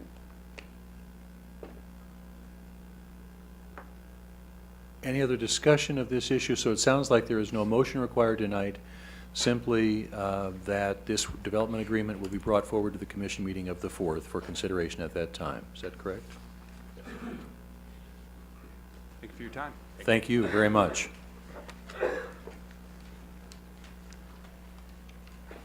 That brings us to item number 7, which is a presentation about Cricket Wireless 2014 activities and updates.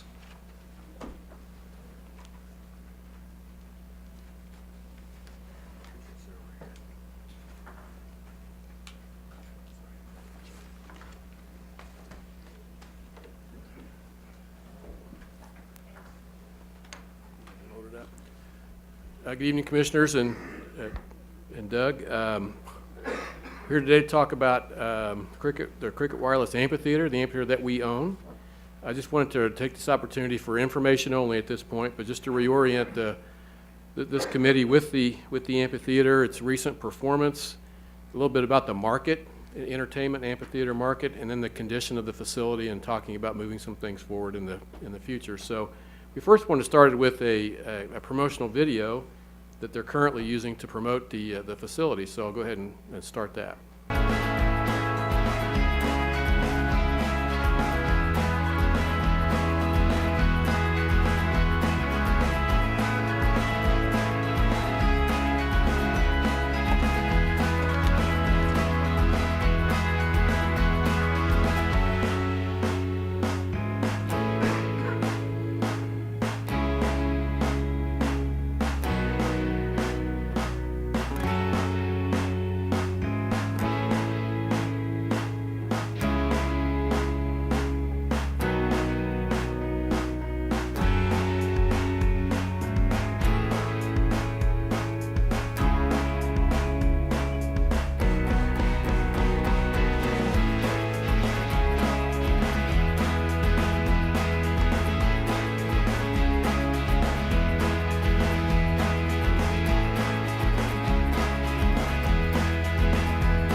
Again, just a little brief introduction of what the facility is like now and some of the things that are happening there.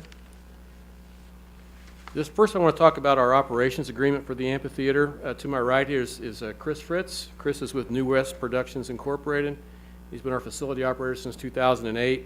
And the operations agreement states that they're the exclusive manager for everything that happens out there. So, you know, like it says on the slide, production, promotion, financing of all events that happen at the amphitheater.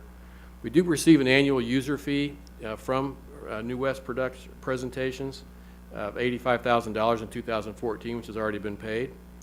And our Parks and Rec department does provide some maintenance in according with this agreement. So some of the repairs, winterizing the restrooms, maintenance of all the parking lots, and the pole lights for in the parking lots. And I want to thank Jack Webb as our interim Parks Director for all the work that he does, and the other staff in keeping the place up and running, especially during the season. I'm going to turn it over to Chris first now to talk about the event activity that's been going on at the amphitheater going back a few years and into the future. Chris? Thanks, Joe. I want to thank all the commissioners and Doug and Joe and they having me here because Sandstone, I've been involved with it, which I call it Sandstone still, but it is cricket is the name and title. But Sandstone, I've been involved with it since 1991 when we took it over. And we put about $4 million into the facility at that time. When we took it over, it was basically a shell. And what Contemporary Productions and New West did at that time was expand the lawn, rebuild the stage, put the dressing rooms in, there were trailers in the back, built the VIP club, put all the second tier of seating in, built the restrooms, added concession stands. That infrastructure that we put in 24 years ago, which is starting to get older here, 24 years has actually held up very well. With a little love and a low investment, it's probably got another 25 years of life ahead of it. But the amphitheater is a beautiful place for concerts. The outdoor business is picking up, and we believe it's got a great future. In a little bit, I'm going to have Dave from Live Nation explain a lot of that to you. When we took over the amphitheater in 2008, that was in February, we put a lot of improvements in.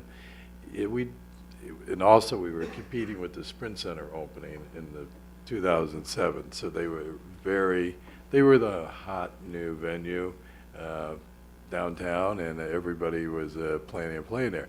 So we still had a great start starting from scratch with a new business plan. In that year, we all know that in September, the bottom dropped out of the economy. I think we're still, a lot of people are still licking their wounds from that. So you can see in 9 and 10, we dropped. 11 was a disastrous year in the industry. 12 was actually a huge disaster in the industry.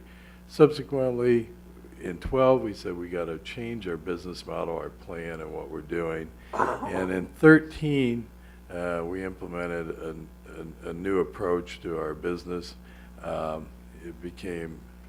We were almost in the black in 13. 14, we had a better year and ended up in the black. So we feel we're on an upward trend. We feel the industry's on an upward trend.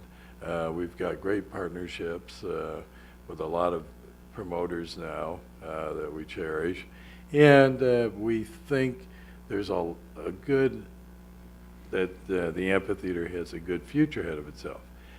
There's a lot of challenges we're facing that we're going to address here shortly. That's making it, definitely we have some uphill battles.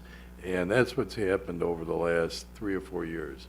The production of tours, which are the mainstay now of bands. It used to be the records drove the tours. Now the tours drive record sales, and the bands are making most of their money on touring.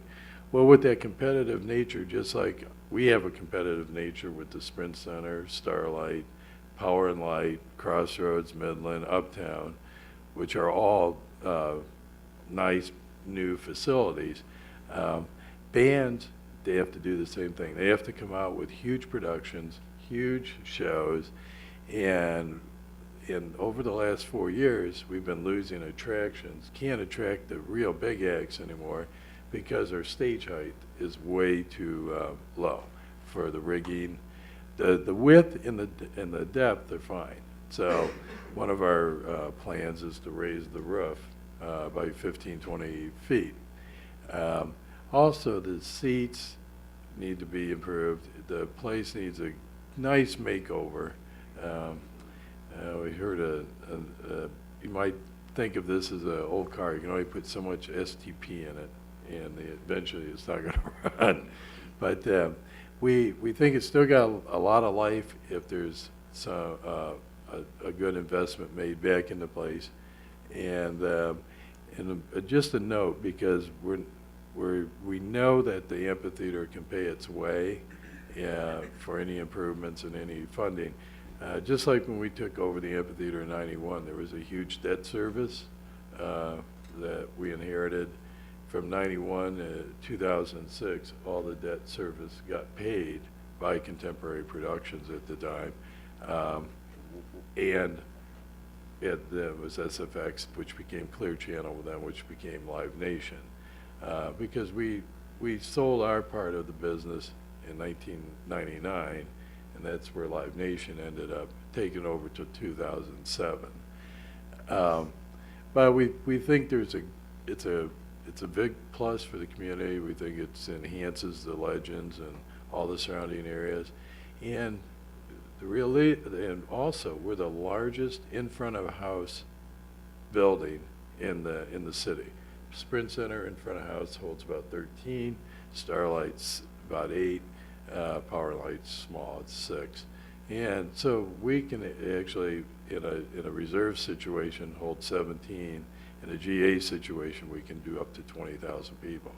So there's a lot of pluses for this amphitheater, and we want to see that, or we hope that we can make it prosperous and be the #1 place it used to be. Yeah, thanks, Chris. Thanks, Joe. Just to talk a little bit about the amphitheater market itself, I've asked Dave Girardi, the president of Live Nation, to come, and he's graciously agreed to come over here tonight just to talk about the overall market and how it looks. A little bit about Live Nation, you can read it on the screen there. They're the largest live music promotions, festival, and touring company in the world. They also own Ticketmaster, and the company operates, or owners, operators of 51 amphitheaters just in North America. They have 148 facilities total, and that goes outside, and it goes into Europe and other places. So I'll let Dave talk a little bit about the market. So just to clarify our relationship, so we actually rented the facility from Chris this past year, in 2014, and produced 3 shows this year. Obviously, Chris and I go back when we worked together, and now we have still a good friendship, and we work together on a variety of shows over the past, I guess it's 6 years since you took over. Yeah. But just to hit on another point that Chris had mentioned, the touring business of the music industry is still very healthy and very robust. It's the recorded side of the music industry that is in disarray right now and trying to figure out how people can make money from recorded music. But the touring side, that's where the artists spend most of their time and energy, and that's where they make most of their money. So, you know, we've seen in our company and as an industry, the music industry, the touring side is healthy and still growing. You know, and you see that, you know, specifically in the Midwest, when we look at our show counts over the last couple of years, when we look at the amphitheater in St. Louis, we had the highest show count this year in 2014 since 2002. And we've seen, you know, similar to what Chris showed the last couple of years, the show counts in the amphitheaters have continued to grow. As you probably already know, you know, a large majority of the touring music business is based around the summertime months. You see music festivals all over the country now. Amphitheaters are still being built across the country, and you know that is still a main focus, and a majority of the music business takes place during the summer months where people can get outside and enjoy music. So, you know, based upon those specifics, that's why we believe there's still an opportunity to do more shows if the facility is brought up to a, I guess, a more modern or current level. Thanks, Dave. And I just wanted to also add from the recent CSL study that talked about the arena and that kind of thing. They included a slide that talked about the spectator facilities in this area. If you look at the third light list down there, the Cricket Wireless Amphitheater listed, it's done very well, but only with only 9 shows. And so, according to this is Polestar. This is an independent agency that tracks these kind of things. And so, just to show again, this is a very vibrant facility. It is providing entertainment, and it is generating revenue. So this is again, just pulled this from the last study that we just had. So they talked a little bit, Dave and Chris both, about the challenges, you know, for the amphitheater. You know, it's competing for the top talent and be able to sell more tickets. It's pretty simple. But it does need renovations. Like they mentioned, large touring shows. They've increased the requirements for their facilities. I think Chris was telling me at the Rascal Flats concert this summer there, they left 2 trailers full of their equipment. They had no room for it, you know, for their show. So, you know, the acts aren't going to come if they can't unload their trailer.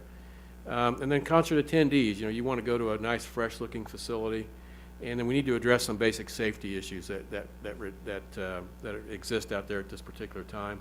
Just to show you from a picture perspective, there's the 2 sets of seats, both of them significant rust. I will tell you that the seats on the right, the lower reserve seats, are the original from 1984.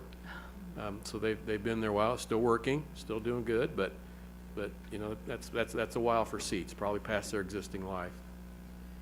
On the concrete infrastructure, we've got some pretty serious issues, a lot of water damage and some settling that's happened. The parking and walking surfaces, again, a lot of the asphalt and things around our buildings and in the parking lots in the areas, it's just, you know, just needs some repair. And then the stage house, and I'd like either Chris or Dave to talk about, you know, what you're talking about when you say the stage house is too small. I know it looks like a very large structure, and it is a large structure, but you know, things have kind of changed. So if one of you guys want to talk a little bit about the stage house. Yeah, right now the stage is 66 wide and 50 feet deep. That's adequate. Then also we have wings that are another 32 feet on each side. And all the sound is hung on the sides, and then you see our video screens. Where the problem is the rigging. We have our highest point is 30.5 inches, and then with our 7-degree or 4-degree slope, we only have a 28 clearance. The standard right now, which is the lowest probably for any major touring act, is 36 to 38. We've probably lost in the last 3 years, without even batting an eye, a dozen shows that just didn't even look at us because they knew once they got our production thing, our production manual, they saw that they couldn't even begin to do their show. We had a couple shows booked, and then when we gave them the production thing, they canceled on us because they said we just can't deliver the entire show. Unfortunately, this is going to get worse from our sake, not better. So the proactive thing to do is put in the rigging system. Plus, we're dealing with a rigging system from 1991, and the way rigging's done, they don't even use purlins anymore. It's all points, and we're just behind the times with our rigging. It works, but it's extra effort, more time, takes longer for the shows in, longer for the shows out. And when people are touring, they have to drive 500 miles the next day. An extra hour of dismantling makes it a little tougher for them. That is a crisis from attracting the acts. Once we can attract the acts and the people will pay higher prices, we will get the band. We will make the place look completely different. There will be a huge wow factor, and And I think when they sit in a brand-new seat and not worried about it breaking on them or looking like it's pretty well destroyed, I think we're going to really blow it up here again. So, Okay. So kind of the next steps for us is to come back, you know, to this committee and through the budget process is develop a renovation or a cost plan. Chris has had a lot of ideas. I know we've had Commissioner Walters out to take a tour of the facility. We'd invite any of you that would like to have a tour of the facility to kind of show you around. Chris stands ready to do that. We would say that we would look at any financing alternatives that would have to cover the cost with the operations of the facility. So as Chris mentioned, that, you know, it's been done in the past. Retired the debt, the original debt from when it was constructed, when they took over in 1991, and we think that can happen again. We'd like to start construction in the fall of 2015, so we get through this particular season, start in the construction for 15, then have the kind of the grand opening of the renovated facility in 16. We also think that would be very beneficial to attracting acts. This is the time of year when Chris is on the slide from previous, where they're starting to put holds on the calendar. That's not a total commitment, but it is a hold on the facility for a possibility to be scheduled there. If we were under renovation, that would be very attractive to acts as they're starting to look for their places to go for the touring season of 2016. And the other thing we need to be working on is our agreement with Chris. That expires at the end of December of 2015. So we got a lot of different moving parts here, but we wanted to bring this to you as a, you know, just as a project that we're working on. I invite any questions or comments, or Commissioner Walters, if you have anything you wanted to add from your tour, love to hear that. Well, I'll mention a couple things. I had not been in the facility for several years, and I was pleasantly surprised with the investments that you've made in the past several years, the accommodations for backstage particularly. And I guess I was impressed with the fact that there weren't as many modifications and renovations that were necessary as you might expect. The seats obviously have to be replaced. Not only are they 30 years old and showing it, but replacement parts are just becoming non-existent. And there will come a time when they break and just can't be fixed because we just can't get replacement parts. I think it's an underutilized asset. You know, it's not top of mind like Sprint Center and you know, some of the other attractions that are new in the market. So I think the time is now to really think about re-energizing the facility. And now that some of those other new places like Power and Light and Sprint Center have lost a little of their luster, I think it's time that it might be a very good time for us to get back into the market at a different level.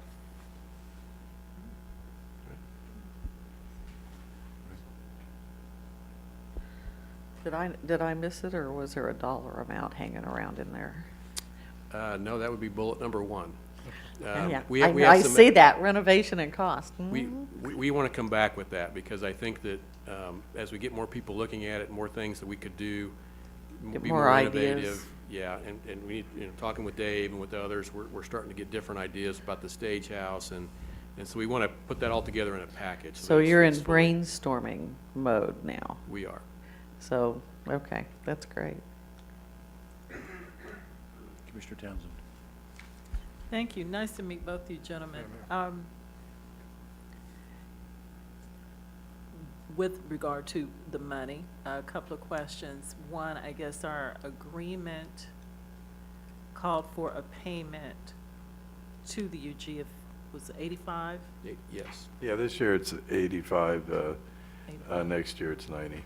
Okay. Do we know, what's the cost? I remember there was a $5,000 cost, and then there were other costs that we were responsible for, say maintenance of the parking lot. Do we know what the cost of those things were? So if we're getting 85, what are we subtracting from that in terms of what it was costing us? Well, I know that we provide what I would consider in-kind services for like regrading of the parking lot when it gets washed out, because that one big parking lot's gravel. So we have to, we regrade that with our own staff and and we use our own staff for the winterizing of the restrooms and things like that. There are some individual dollar costs, but again, it's fairly minimal, and I think Chris has the same threshold for if something happens inside the facility, you know, during one of the shows, then he's responsible for those kinds of things. Yeah, we pay pretty much all the maintenance, all the expenses for repairs. Like you said, they graded a couple times a year. Jack Webb from the Parks Department has been very good about keeping the parking lot the last few years since he's taken over. Great. But it will be a chip and seal lot at the end of this, or beginning of this coming season. We put over 300 truckloads of asphalt are waiting to be leveled out. So there'll be no more gravel and no more washout. So this is great. Jack likes this because they won't have to grade it and do a whole lot of work. But as far as the expense, we do all the mowing, we do all the maintenance, we pay all the utilities, we pay all the operational costs.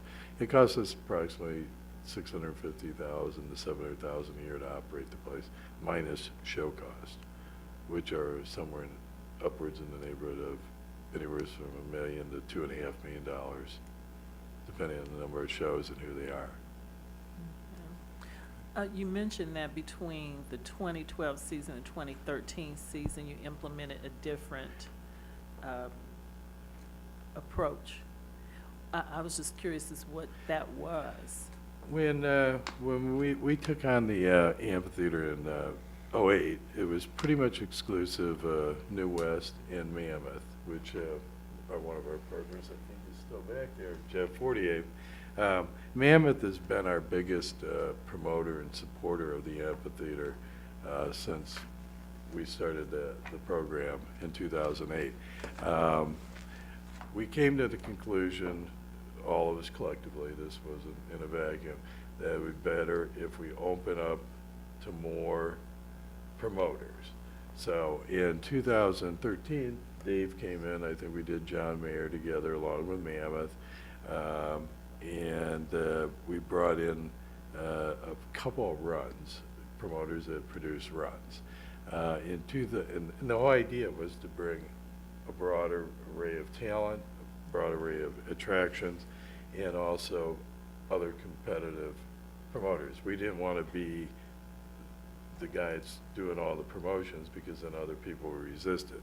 So we changed up our plan, and subsequently in 2014, between Live Nation was our second biggest, Mammoth being our #1 promoter, Live Nation #2 is bringing events. Then we had AD, we've had Pipeline, we've had Bermuda Productions, and then we've had 3 other companies that's done either 1 or 2 small events. So, so this has helped us broaden our appeal as a venue that can be utilized by more people. So you open and it up to more promoters. types of acts. Yeah, and so it's working. Okay. I think that was it. I think the last time I was out there was about 97 and saw one of the best concerts ever. Tina Turner. She was fabulous. Yeah, you know. Well, and that goes to a more serious question. You're talking about the rigging. She went out over the audience, and it seems like regardless of whoever they are, everybody's flying these days and, you know, exploding and pyrotechnics and all that. And so you're saying with the height of the current stage, that limits who can come? Is that the problem? Yeah, because all the lighting and all the special effects and the draping and all the things that they utilize for their show, the props, I mean, the list goes on and on. And all the height, by the time you drop it with the motors and the rigging, you really have about a 21 foot, 22 foot difference.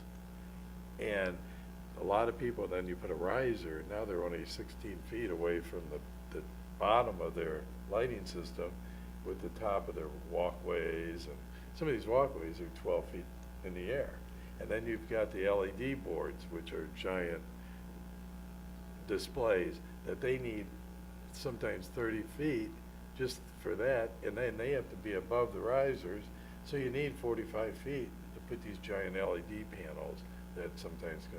So there is, I mean, these shows are so major that Tina Turner, that was an era that we were way over. I mean, we were the state of the art. Now the state of the art has moved on to Sprint Center where they have, 90-foot height. And now you don't need that.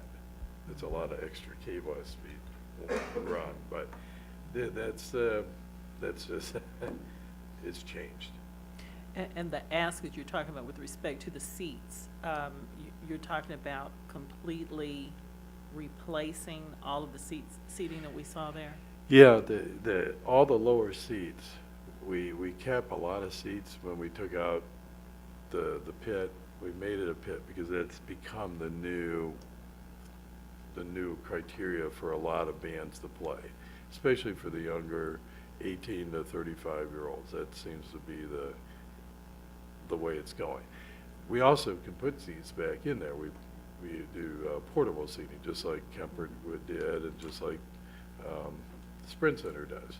So then we can do our reserve seat shows. All the shows we did with Dave last year were all reserve seat shows. All the other shows we did were pretty much, actually we had a Hispanic show that was all reserved too. So, but for the most part, out of 18 events last year, only 4 were reserved seats. The rest were all general admission down there. And then sometimes we do our second reserve. But all the seats are in bad shape. And as if you noticed, some of the cement work, there's a lot of concrete work. The walkways are patch them, that they're just crumbling. Concrete after 20-some years just gives out. I think we've all had that problem. So, but that has to be, they have to be taken out and then new seats put in even in the second. Those seats are, the problem is they're rusting through. When you see the metal and then you can see through it, it's get pretty thin and there's no stopping it now. And we've noticed over the last 2 years ago, oh my gosh, these seats are going really fast now. So rust is a cancer and it sometimes goes quick. Okay, well, thank you. No, thank you. Appreciate the Appreciate it. update and wait with bated breath to hear the numbers. I just have a quick request, and that is when you come forward with your proposal, that you include the dollars and cents on the in-kind stuff that the city itself is providing. Okay. I'd appreciate that. No. Of course, I know it's going to be less since they're not going to be out there moving gravel anymore, but. Yeah. No, they have to do it. It usually is, the worst it's been is they've had to come out 3 times throughout a season. It depends on the rains. June, it gets hit pretty hard. By July, it's not too bad. And then, so sometimes I think, this year, I think they had to come out twice. And we can certainly provide a more comprehensive list. That's not a problem. Very good. Thank you very much. No, Thanks thank for you. what you bring to Appreciate the it. community. So we're going to, All right, that brings us to the end of our committee agenda, and it takes us to our public agenda. Item number 1, only item on the public agenda, is an appearance by Mr. Waldman of Artplex Studios. And I thought, yes, sir, I thought I saw him.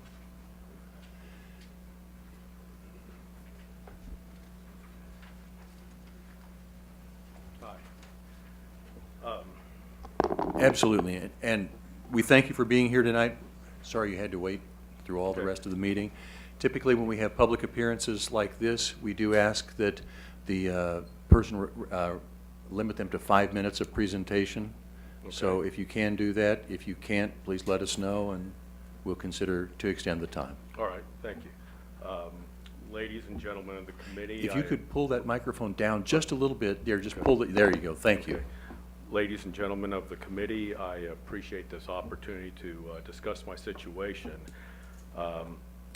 You all have been previously provided with the pertinent facts concerning what has taken place Unfortunately, about half of the people I brought for support and to corroborate and substantiate a lot of my claims, unfortunately, could not keep waiting at this point in time on there. But I'm here to discuss a property that was owned by the unified government and how the people that were placed in charge directly caused the closure of my business, and how these same people at various times showed total disregard. Now that these actions have completely ruined my business, I'm here to see what is going to be done with it, what is going to be done.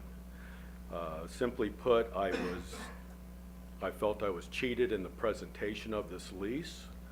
I feel I was cheated in the relocation process, and I was even cheated in just trying to conduct my business.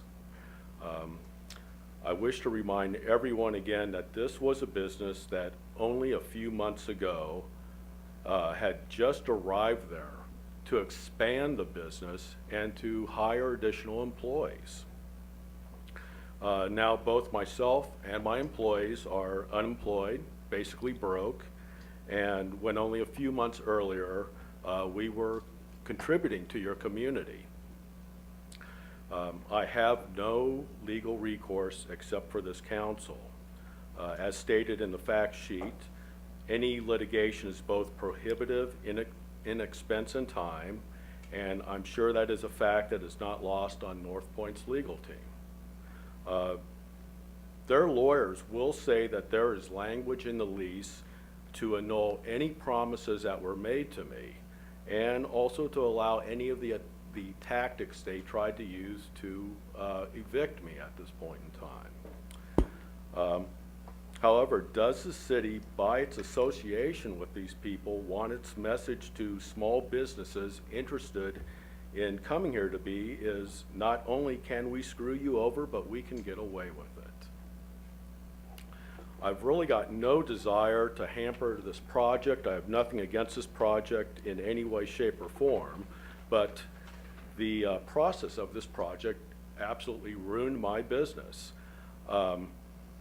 If IRG and North Point were expected to follow some code of conduct or ethics in their contract with the city, I feel they violated it. They violated it in actions such as a lease that should have never, ever been offered. They violated it in me being kept out of the relocation process, and in untrue statements they made to the city council, which are on video record. They violated it in refusal to repair an essential component of the structure, and they finally violated it in an attempt to intimidate me with threats of imminent eviction, when all the while not even bothering other tenants for rent. I mean, those are pretty serious charges right there. There was a very simple and relatively inexpensive solution available for a number of points along the way, had Mr. Miles even taken the trouble to meet with me just once. But that did not happen. Instead, it was approached by him as a war of attrition. Let's wear this guy out, let's try and string it along as I can, and we'll just run this guy out of business at this point in time. I believe these actions have violated the trust of your city and also sends a message that small business is disposable. Please do the right thing and correct this injustice. Thank you. I very much appreciate you coming tonight. If I could just ask one question. Sure. At this point in time, with where we are today, what, if anything, would you like us to, as the unified government, to do?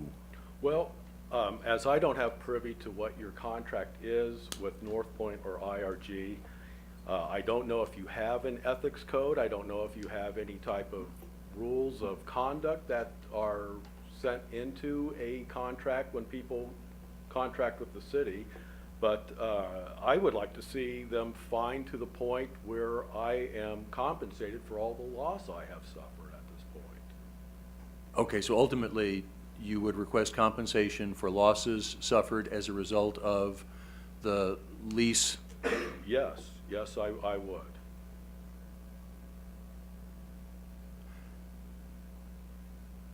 I don't know if you have all looked over these things, but I mean, they have done a number of egregious things. One, I mean, just to even start with, to have somebody, here I had various properties to choose from. I wanted to come here to Kansas City, Kansas. I've had a long history here. I've had businesses for almost 30 years in Kansas City, Kansas. I went to Kansas City, Missouri for just a short period of time. My parents had businesses here for 70 some odd years. I came in under the promise of being assured of 3 years and possibly 5 years. Why would I ever enter and go and build out an entire manufacturing facility in a place that 4 months later I'm finding out I'm going to be evicted? And how many other businesses exist in this world that can go and build out an entire structure, let's say a restaurant building a restaurant, or a retail store building a retail store, and then be expected to have that type of money on hand a few months later to go and repeat that process once again? It was an impossible situation that I should never have been exposed to begin with. Okay, so your lease wasn't with the UG, but you would like us to follow Well, up. the thing is, this is your property. This is your property, and you contracted with both IRG and North Point, and the way they have played the game is every time I tried to take any action as far as what can be done, they would kick the ball around to each other. One would say, it's not my concern. The other one would say, it's not my problem. Meanwhile, while they're collecting my rent money at this point in time, it's not their responsibility, yet they were taking all my rent money. My door wouldn't work. I could not even ship out things without having to go through a process of taking boards and using them as pry bars to try and open this door that barely was holding together. And upon request just to have my only shipping door repaired so I can use it, I was refused. Then I asked, well, can my employees, can we go to this property across the hallway there, or across the roadway there, and that they were bulldozing? Could I remove that door, that place that you're going to bulldoze into dust, and put that door on my space? They refused this to me. And then by me speaking up was when they started to do this insane eviction process of basically saying in 11 days they were going to enter my property, remove my belongings at that point, unless I paid up. At that point, I had my lawyer contact them. They were not being cooperative. My lawyer said, you better pay up quick. I paid up the next day, only for 3 days later to find out, well, even though you paid up because you violated that lease, we are still coming in on that date to go and remove your property. I mean, this is so over the top. I don't even understand where they're coming from when they're doing this type of thing. I have one question and then one, Sure. or actually I have two questions and then one comment to make. You indicated some materials that, because and when I look in my packet, all I have from you is is the email from our county clerk to you, confirming, I'm sorry, your email to our county clerk asking for this meeting, and then the confirming letter back to you. Yes, I had Were there additional materials? Yes, I had sent it to Janet Guilfoyle, I believe is her name, and she had agreed to distribute it to everyone on this committee at that point in time. If not, I do have copies of that material with me. Well, I don't know if it came in the paper copies, but I don't have it in my electronic, my PDF copy here. Okay, well, I do have copies I can provide you at this point. So it's Mr. Waldman, correct? Yes. I really apologize to you, but based on your presentation, I'm really unclear what's going on, because the only thing I've received also, and that's why I asked Gail for her hard copy, is that I just received this also. So I could make a lot of assumption here, but IRG, that North Point is, I'm more than happy to go over each and every point of well, this. I'm not asking, just hold on a minute, Mr. Waldman. So Doug, IRG is what? And I know North Point is, only because of Brent Miles and who owns it. But is IRG what we did with the levee?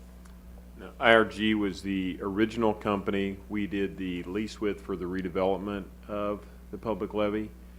IRG then, through the course of last year, North Point entered into started working with them, came forward and essentially took over the redevelopment of the levee. IRG was finding some complications in that process, and then we changed and modified their agreement to allow North Point to take it over and do their development. So do we have a lease with IRG or North Point at this point? Our agreement now is with North Point.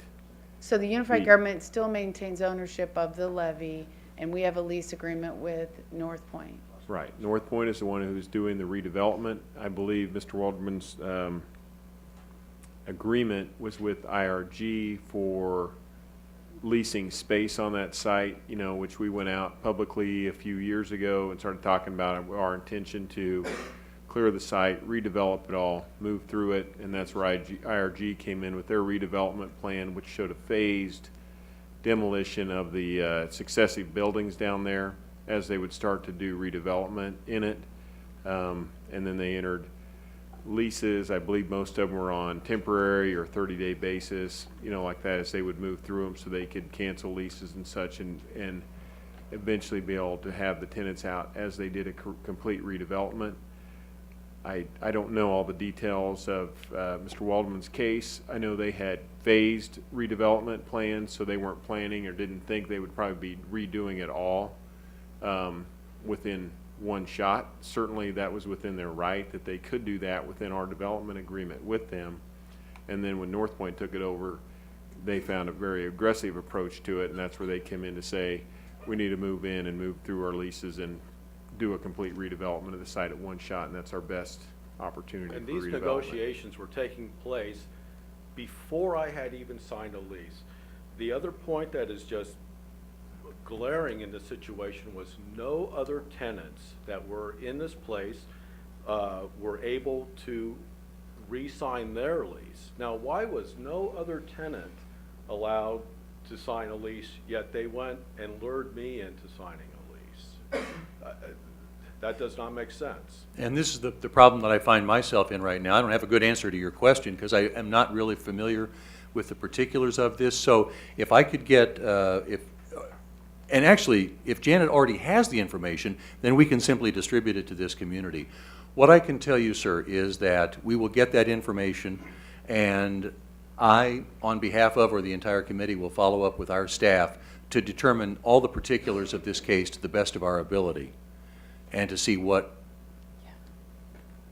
can be done beyond that. All right. And that's really all I can give you ask at this for. point, is That's all I can to ask investigate the particulars of this case, which we will do. And I'll give you my card so you'll have my email address, and then I will make sure that I contact you again once I have more information. Okay, and I can go into more detail too at a further point in time.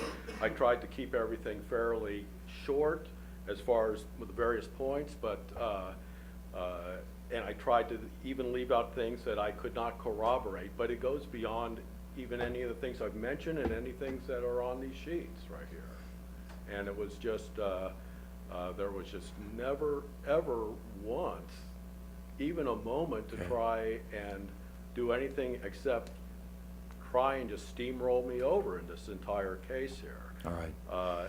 Even the part of, there was a meeting on June 26th that was a city council meeting that directly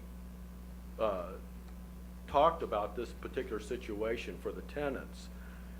No other tenants even showed up at the city council meeting. When I later asked them about it, none of them had even heard about this agenda at all.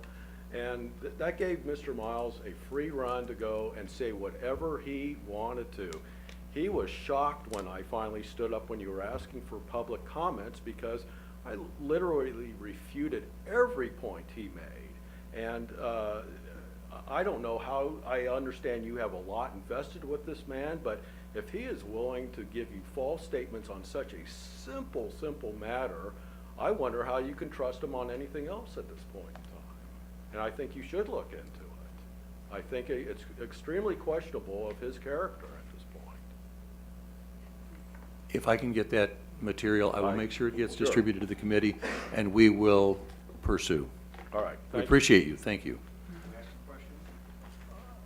Ordinarily, we don't, but yes, sir. I appreciate that. Again, I'm Chris Cazilla. I've known Mr. Waldman for almost 5 decades. Again, our families have done business for a long time. My question, who managed the levy before the IRG took over? I don't know the answer to that question. So Unified government. Okay. And then when was that contract given to IRG? I would have to look back specific dates. It's probably been 2 years. Okay. Year and a half. Right. And then when did North Point take over from the IRG, from IRG?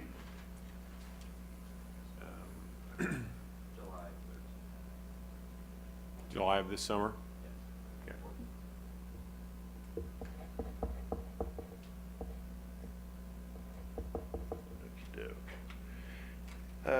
And then when and what committee was involved in making the decisions to redevelop the levy? Sir, I would probably ask if you have a list of questions, you could probably submit those to us I in will do writing that. rather than just sit here and Yeah. take your questions one by one Appreciate it. tonight. Thank you very much. thank you. Appreciate it. With those additional information, we will look into this, and we will determine to the best of our ability what the answers to those questions and the rest of the facts in this case. Thank you, sir. Appreciate it. With that, there being no further business, this meeting is adjourned.